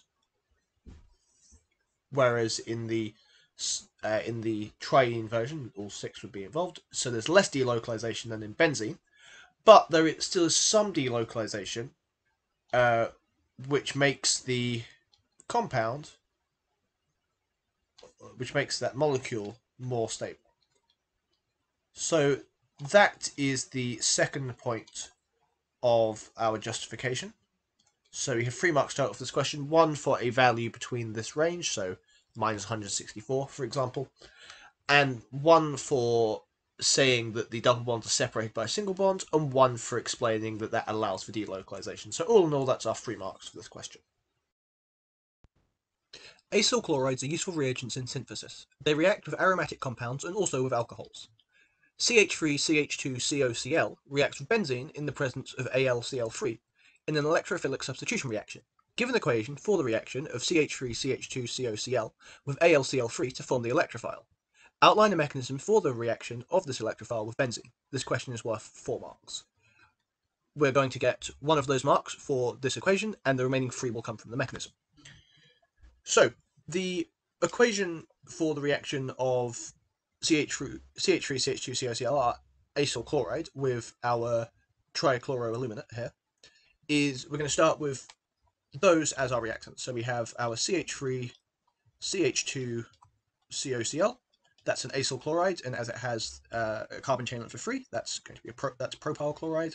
And then we have our trichloroaluminate here, so aluminum, and then 3 chlorines. Now that we have our reactants, we can talk about what is going to occur and what we're going to end up with as our products. So the way the aluminium compound allows us to form an electrophile is that it actually takes the chlorine atom from our acyl chloride, so we end up with what's known as a carbocation and a tetrachloroaluminate. So first of all, what's left of the acyl chloride now is as follows. So the main carbon chain is left unchanged, and we have where the chlorine once was, it is no longer there, and what this does is it actually gives a positive charge to the carbon, as it's lost the electron that was in the bonding pair with that chlorine. So that's our electrophile. What occurs with the aluminium compound, though, is that it's gained that chlorine atom, so now it's AlCl4, and that is a negative compound. It's a negative ion. So now we have our equation. That's our first mark. We've got 3 more marks to get from the mechanism. So let's start drawing out our mechanism, and to begin with, we're going to draw out our initial product. So we've got our benzene ring drawn as just a hexagon with a circle in the middle here, indicating the delocalization of the electrons, and then we've also got our electrophile. So here is our carbonyl group there. This carbon has a positive charge because of the loss of the chlorine, and then we have the rest of the carbon chain, just CH2, CH3, as so. It's important that we make sure this positive charge is on the carbon and not, say, on the oxygen instead, as it's the carbon that the chlorine was bonded to, and therefore it's the carbon that's gained that positive charge. The first thing we're going to draw for our mechanism, now that we've got our products there, the first thing that indicates movement of electrons is an arrow from the center of the benzene ring, so specifically that ring in the middle, to the positive carbon. And it's important that it goes in this direction. We make sure it's going from the benzene to the carbon or carbon, as it indicates the movement of electrons, and the electrons that are going are the one of the pairs that are delocalized, some of our delocalized electrons in our benzene ring, to that positively charged carbon. Even though it's the electrophile which is attacking the benzene ring, the arrow still represents the movement of electrons, so it's coming from the benzene to the carbon. What that will do is we will end up with our now somewhat less stable benzene ring, because we have this. So we have the hydrogen that was there initially, and now we have our new carbon chain that we've just bonded to it. However, this causes a problem with the benzene ring. Because some of those delocalized electrons left the benzene ring, we no longer have that circle inside it. Instead, we're going to have this horseshoe shape, like so. And where it's broken, we have this positive charge symbol to indicate that that charge that was here, because of the lack of electrons in the carbon, has now moved to the this carbon in the benzene ring. It's important that this horseshoe shape doesn't extend past the adjacent carbons to the one with the positive charge. So you see how it stops here and here. It doesn't extend past that, because that's where the delocalization of electrons has been broken. Now, in order to restore the stability of the benzene ring, what occurs is the hydrogen atom that was previously bonded to it, the bonding pair now moves and delocalizes to reform that benzene ring. So we have an arrow going from this bond with the hydrogen that was there already to the positive charge within the benzene ring. And what this does is it now leaves us with our final product. So we have our benzene ring, and off of our first carbon we have our new group that's been bonded to it, so the carbonyl group followed by the rest of that carbon chain. And we also have one proton that has been released from the benzene ring in order to restore its stability. So that's the full mechanism. It's worth 3 marks. The bits we need that will be exactly where those marks come from is this first arrow here, making sure it's going in the correct direction, the horseshoe shape in the benzene ring, ensuring that it doesn't extend past any of the adjacent carbons, and this arrow here going from the bond with the hydrogen on the benzene ring to the positive charge inside the benzene ring. Those are our 4 marks of the question, so that's all we need for that. The organic product in question 7.1 can be converted into the alcohol shown, and it gives us the structure here for said alcohol. Give the IUPAC name of the alcohol, give the reagent needed for this reaction, and name the mechanism. This question is worth 3 marks, so we're going to get 1 mark for each of these. 1 for the name, 1 for the reagent, 1 for the mechanism. So the first thing we should do is name the alcohol here. And so to begin with, we're going to start by finding the root of the name. The benzene ring here is not counted in the main carbon chain for finding the root.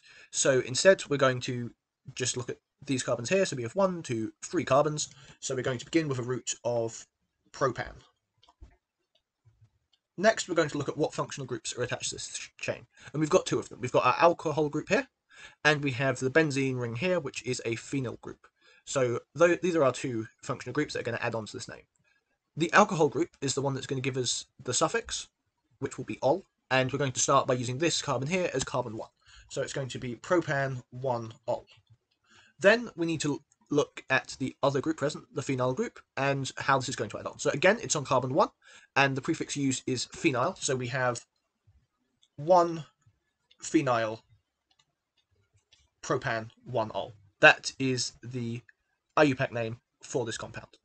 Next, we need to look at the reagent that is used in order to convert the precursor compound, which had a carbonyl group here, rather than an alcohol group, or also referred to as a hydroxyl group.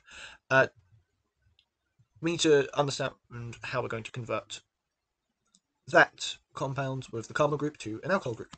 So the way this is done is the carbonyl group is reduced to the alcohol group, and so we need a reducing agent.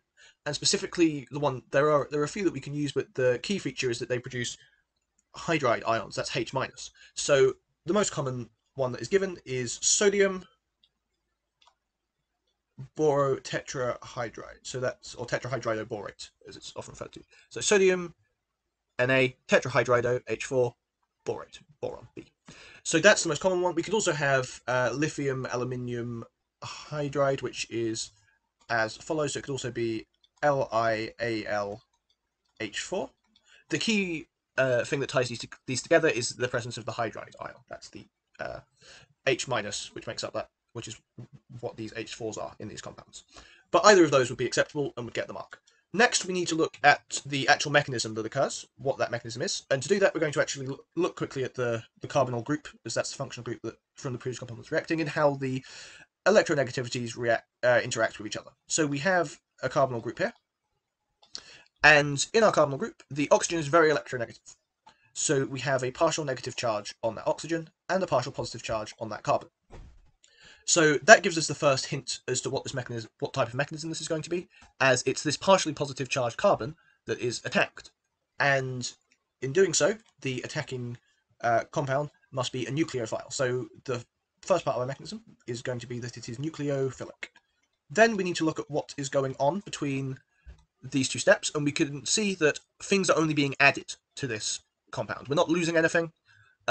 So there's no elimination. We're definitely gaining things, so there has to be some addition. We're in fact gaining 2 hydrogen atoms, so this is nucleophilic addition. So those are the 3 things we need for our 3 marks, 1 mark for each. The alcohol shown in question 7.2 reacts with ethanol chloride to form an ester. Describe what would be observed when the alcohol reacts with ethanol chloride. Name the mechanism for the reaction to form the ester. Draw the structure of the ester. This question is worth 3 marks, so we're going to get 1 mark each for the observation, the name of the mechanism, and the structure. We're going to begin with the observation when the reaction occurs, and what's important to understand is how this reaction is going to go and what the product's going to be, as that will give us an indication of what we're likely to observe. So the reactants involved are just the alcohol and the ethanol chloride. However, the products are going to be the ester, and on top of the ester, we're also going to get a byproduct of hydrogen chloride.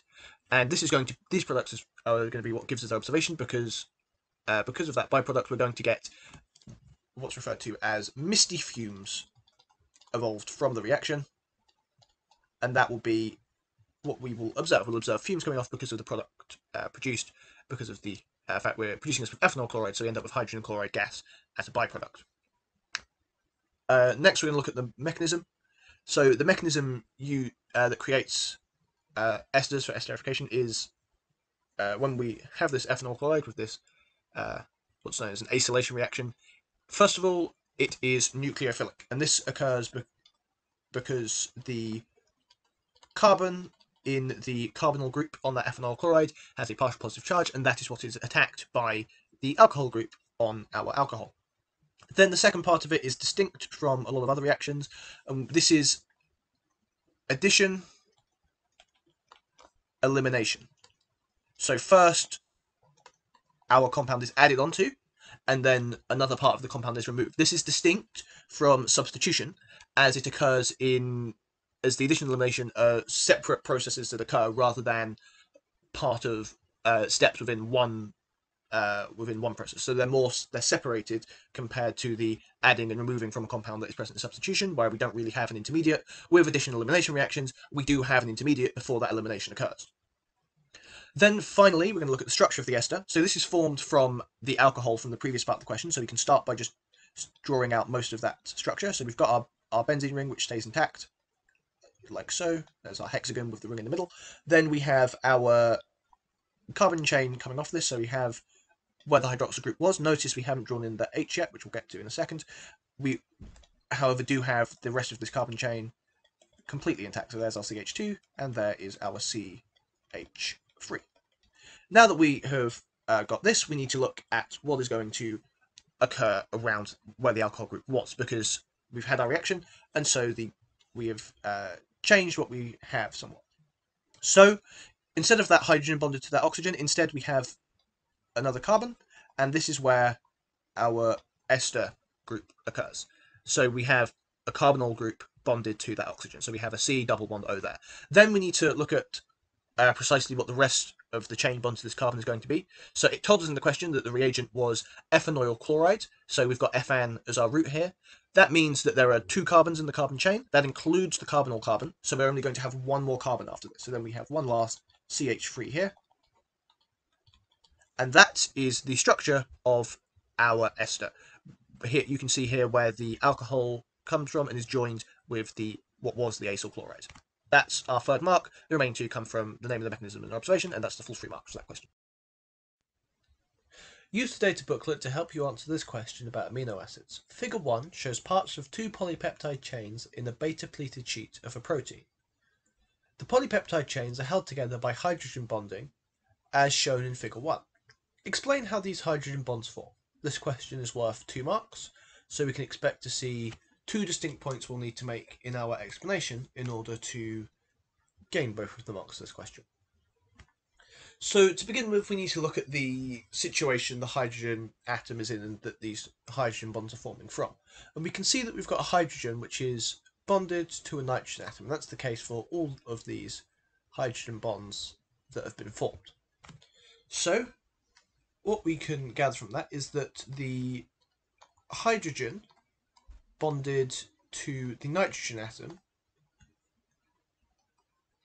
is what's referred to as electron deficient. And the reason for this is nitrogen is a very electronegative element, especially compared to hydrogen. And because of this, it's drawing all the electron density in this bond towards it and away from the hydrogen. This leaves the hydrogen atom partially positively charged. It's electron deficient, it's got a partial positive charge. And because of this partial positive charge, this causes a change in how the intermolecular forces work. Because specifically what it will do is it's going to attract the lone pair of electrons on the oxygen atom. It's opposite.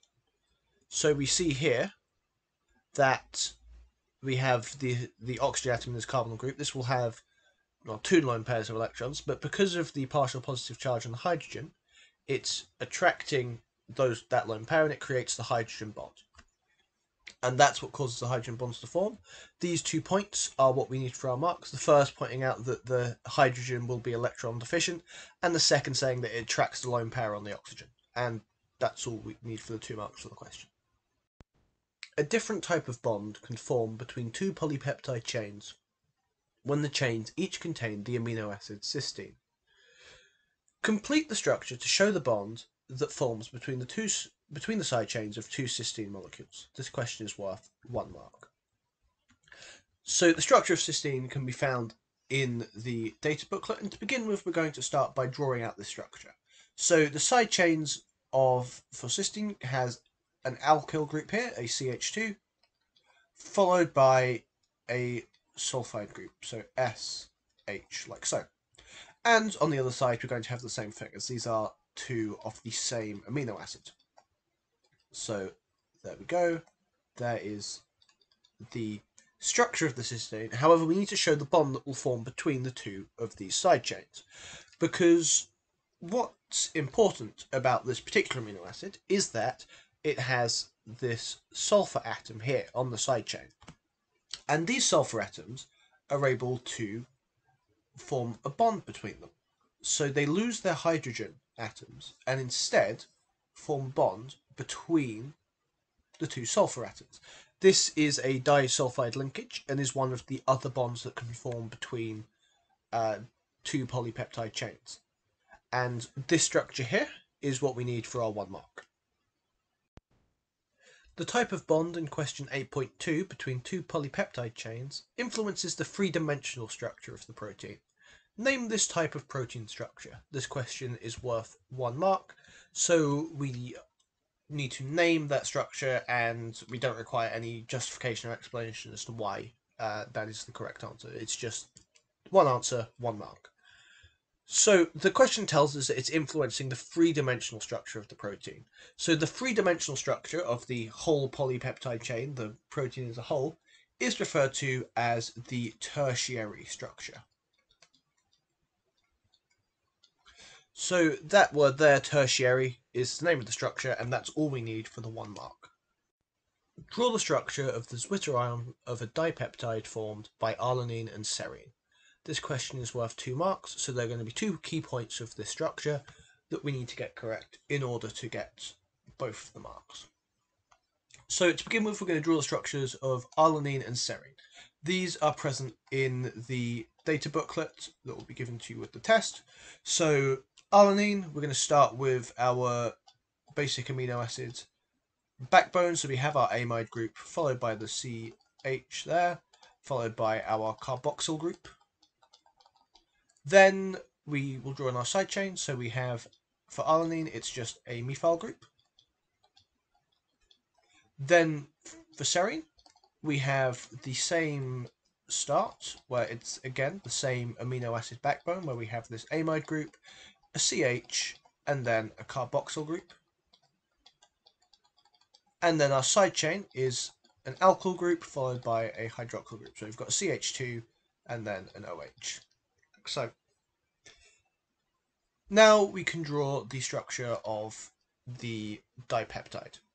So a dipeptide is a molecule where we have 2 amino acids joined together via a peptide linkage. We're going to keep them in the same order, so we're going to start by drawing that peptide backbone in. So we have on the left the other amine group from the molecule that's providing the carboxyl group. Then we have our CH, and then we get to the actual peptide linkage. So instead of being a full carboxylic acid group, we now have an amide group. So we have our C double bond O, but where that hydroxyl group was, we now have the amine. This still has a hydrogen bonded to it, and then we have the rest of the other amino acid, like so. Next, we're going to draw in the side chains. So this is our alarm. This is our alanine, so that's going to be a methyl group, like so.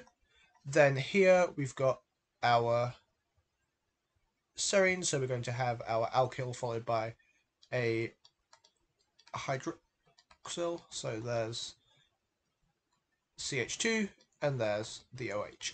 So that's our dipeptide drawn correctly. However, we need to make some changes to the structure to make it a zwitterion. A zwitterion is where, when we have when it comes to peptides, is when the carboxylic acid group at one end of the molecule loses the hydrogen atom, which gives us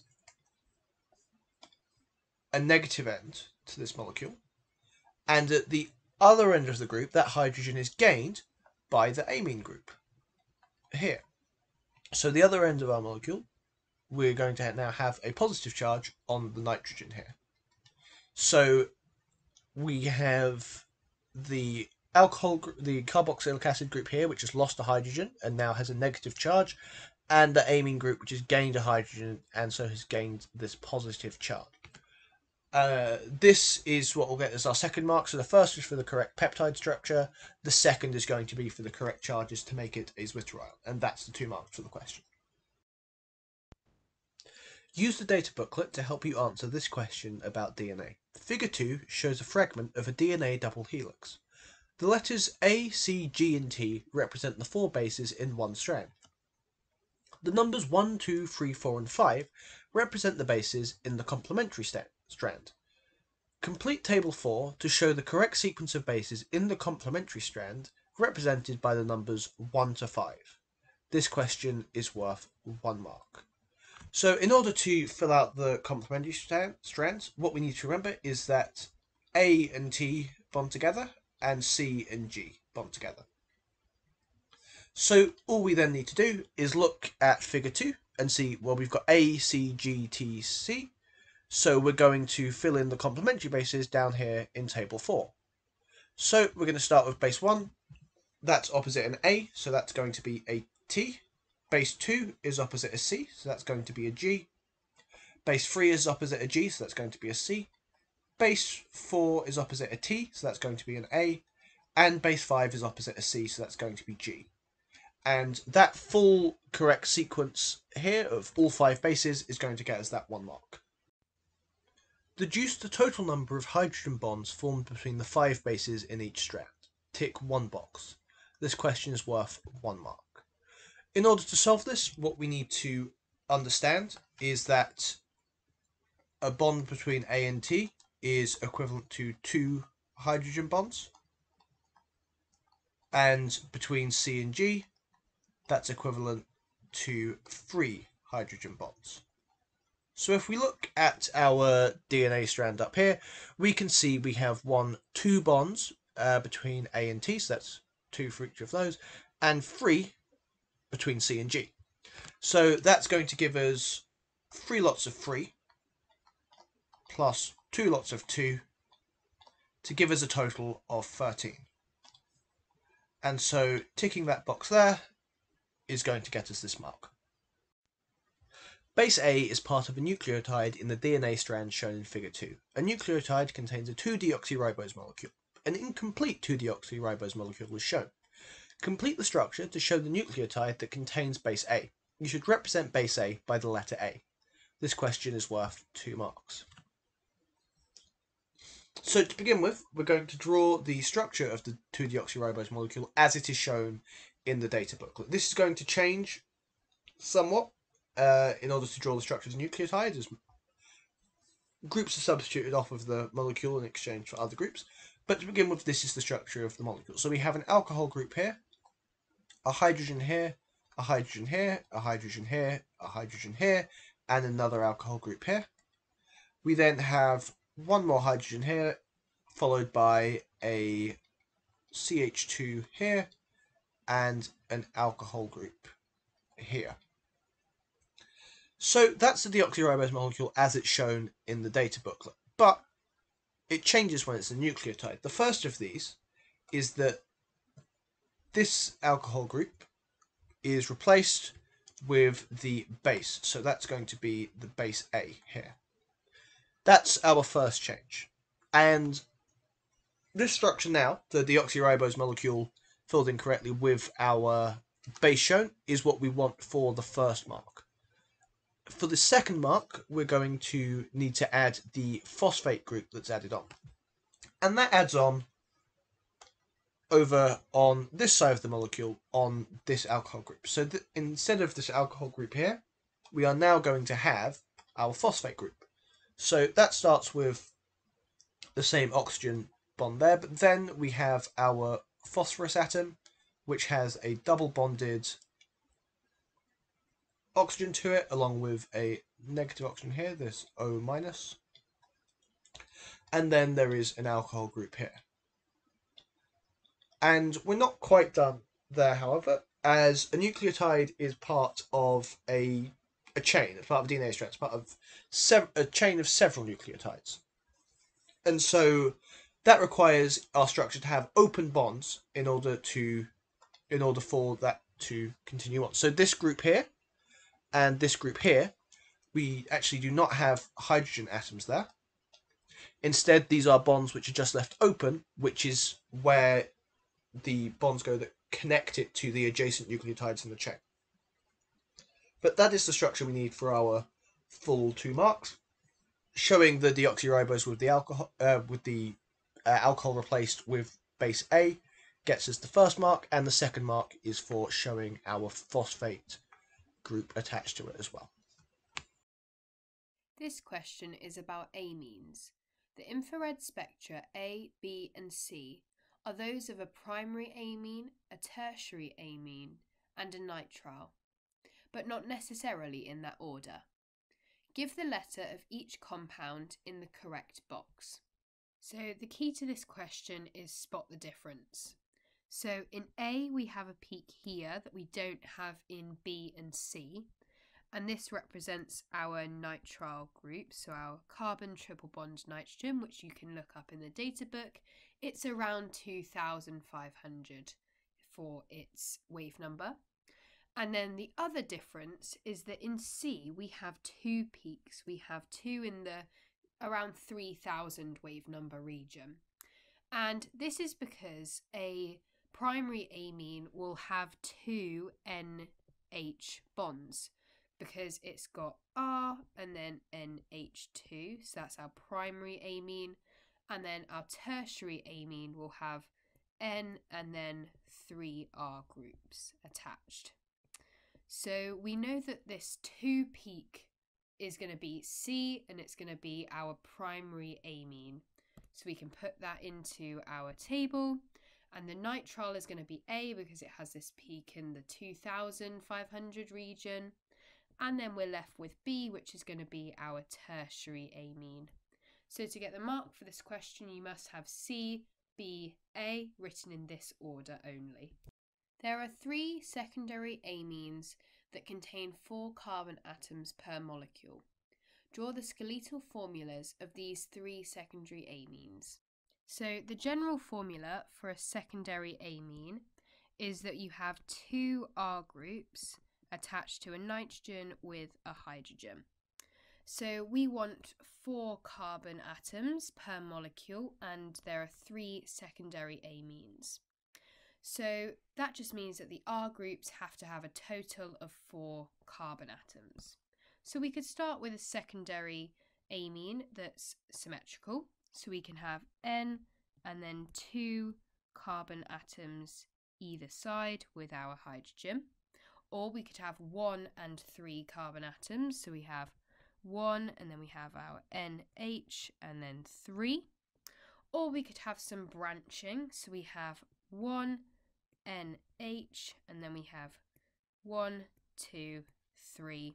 So we've got a total of 4 carbon atoms here. So these are the 3 secondary amines. To get the 2 marks for this question, 2 correct structures get 1 mark, and then all 3 correct structures get 2 marks. Primary amines can be prepared by the reaction of halogenoalkanes with ammonia or by the reduction of nitriles. Justify the statement that it's better to prepare primary amines from nitriles rather than from halogenoalkanes. So this question is asking you to compare two different reactions. The first being when you react a halogenoalkane with ammonia to produce a primary amine. So in this reaction, what actually happens is you're going to have additional reactions with your primary amines. And this means that your product will be impure. And a result of an impure product is that you might have a lower atom economy. So if you're looking to scale this reaction up, you don't really want a low atom economy. This isn't going to be very beneficial for you. So then if we look at the next reaction, which is the reduction of a nitrile, in this reaction we don't have any further reactions with our primary amines. We just go straight to the primary amines and they stay as primary amines. So we just get a single product here. And when you get a single product, this means you're getting a higher atom economy because all of your reactants are going into your product.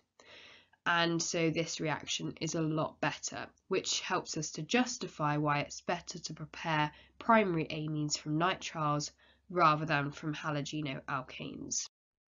To get the 2 marks for this question, you get your first mark for talking about halogenoalkanes and how you have further reaction with primary amines, or that you have an impure product or a lower atom economy. Any of these statements will get you your first mark. And then your second mark comes from saying that with nitriles you don't have a further reaction, or that you form a single product, or that you have a higher atom economy. So any of these statements will get you your second mark. Draw the structure of a primary amine with 4 carbon atoms that cannot be formed from a nitrile. The keys in this question is that we're looking for a primary amine with 4 carbon atoms that can't be formed from a nitrile. So a nitrile is a carbon triply bonded to a nitrogen. So if we have our amine, which is NH2, and we sub in the carbon with a triple bond nitrogen, that means that it can be formed from a nitrile. So we're looking for something that if we sub in this nitrile group, the structure is unstable and doesn't work. So our 2 options for this question is option 1 here. So if we subbed in the nitrile group to this carbon here, the carbon would have 5 bonds, which it doesn't like. It wants 4 bonds. So this structure is a primary amine because it's got NH2 with 1 R group, so primary because it's 1 R group, but we can't have it formed from a nitrile. And then option 2 is if we have here our NH2, we still have our 4 carbon atoms, but if we sub in our nitrile group to this carbon here, the carbon's going to have 6 bonds from it, which it doesn't like, it won't work. So this again is a primary amine because it's got 1 R group coming off of the nitrogen and then 2 hydrogens, but it can't be formed from nitrile. So to get the mark for this question, either of these structures will get you the mark for this question. So you just have to write one of them. A student dissolves a few drops of propylamine in 1 cm³ of water in a test tube. Give an equation for the reaction that occurs. Describe what is observed when universal indicator is added to this solution. So firstly for this question, we're going to write the equation. So we've got propylamine being added to water. So what we're going to do, we've got our reagents, we've got propylamine and water. So that's going to be CH3, CH2, CH2, NH2, which is propylamine, and then we're going to add water. Now our reaction is in equilibrium, and we produce CH3, CH2, CH2, NH3+, and OH-. So what's happened is the water has lost a hydrogen and it's given it or donated it to the propylamine. So the observation, well, we've applied universal indicator. And originally our solution is going to be neutral, so therefore it's going to be green in colour. But then when we start reacting and the equilibrium starts shifting more to the forwards direction, it's going to go from green to blue because we become alkaline, because we've released these OH minus, these hydroxyl ions. To get the 2 marks for this question, you get a mark for the equation being correct and a mark for your observation being correct. Phenylamine can be prepared by a process involving the reduction of nitrobenzene using tin and an excess of hydrochloric acid. Give an equation for the reduction of nitrobenzene to form phenylamine. Use H to represent the reducing agent. Explain why an aqueous solution is obtained in this reduction even though phenylamine is insoluble in water. So again, starting by writing the equation, we've got phenylamine and we're preparing this from nitrobenzene and then reducing that with tin and hydrochloric acid, which we're going to represent as H, which is the reducing agent. But starting with the equation, writing our reactants, we've got nitrobenzene, which is going to be C6H5NO2, and then adding our reducing agent, we're going to produce phenylamine, which is C6H5NH2, and then we're also going to produce water. Now we need to balance this equation. We balance it by adding a 2 in front of the water to balance the oxygens, and then we need to add a 6 in front of the reducing agent in order to balance the hydrogens. Next, we need to explain why we have an aqueous solution obtained, even though phenylamine is insoluble in water. The reason we get an aqueous solution is because phenylamine is present as an ionic salt. The ionic salt that we form is phenylammonium chloride, and that's because we've used hydrochloric acid as our acid in this case, so we've got our chloride ion. To get the 2 marks for this question, you get 1 mark for your equation and 1 mark for your explanation. There are several isomers with the molecular formula C6H16N2. One isomer is shown. Give the number of peaks in the 13C NMR spectrum of this isomer. State and explain the splitting pattern of the peak for the hydrogens labelled A in its 1H NMR spectrum. This question is worth 3 marks. We are going to get 1 of those marks for the number of peaks in the 13C, 1 for stating the splitting pattern, and 1 for explaining the splitting pattern. So to begin with, we need to look at the number of 13C peaks, which is going to be equal to the number of unique carbon environments present in this isomer. So to begin with, we can see that there are 2 on this side of the amine group. This carbon and this carbon are in the same group. They are one group. This carbon and this carbon are another group, but this environment and this environment is the same. So even though there are 4 carbons here, they actually are only in 2 unique carbon environments. Then we have 2 more here and here, where both of these are in unique carbon environments, so that makes a total of 4 unique carbon environments. So we're going to have 4 peaks in our 13C spectrum. Then, for our 1H spectrum, what we're going to see is that this carbon here, the hydrogens on it, are adjacent to this one here, where there are 2 hydrogens. So as a result, we're going to see a splitting pattern of 3 peaks. And the reason for this, our explanation, is that the adjacent, so the carbon next to it, has 2 hydrogen atoms bonded to it. So the rule we use to determine the number of peaks from our how much the peak is split into for our 1H is the n+1 rule. So in this case, because the adjacent, where n is our number of adjacent hydrogen atoms, so in this case there were 2, so that meant that n+1 is equal to 3.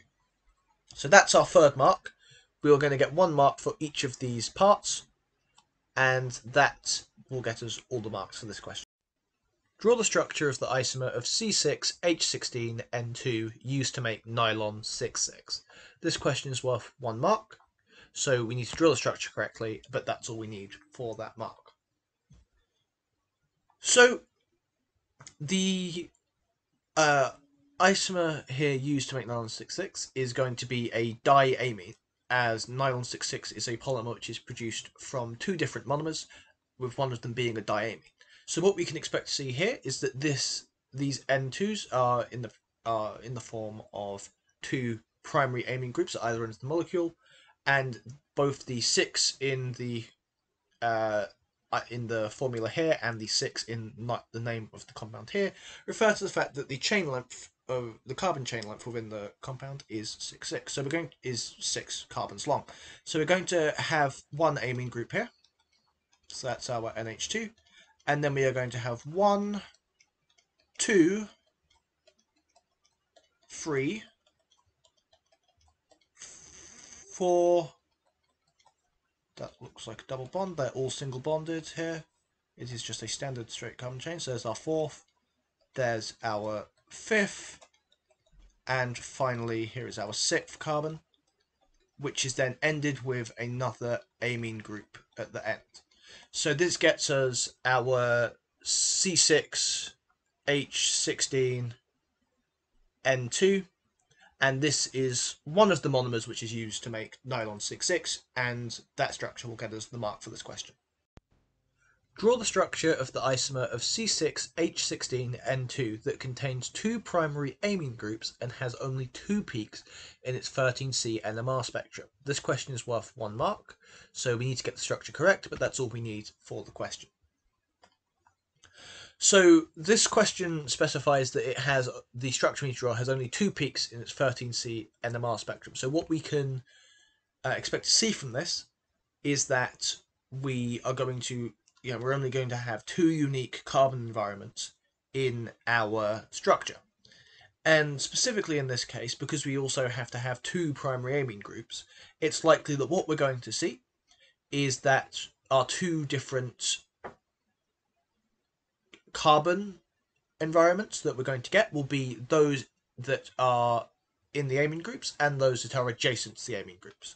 So the one way we can do this is by, if we have our amine groups like so, we can have a carbon bonded to them. So we have, and then our other amine group here. And then we have each of the carbons branched off of this central chain here. So what this does is it gives us 2 different carbon environments. We have these 2 here, which are the first environment, which are adjacent to the amine groups with then 2 methyl groups attached, and then another amine group here, or here for the other carbon.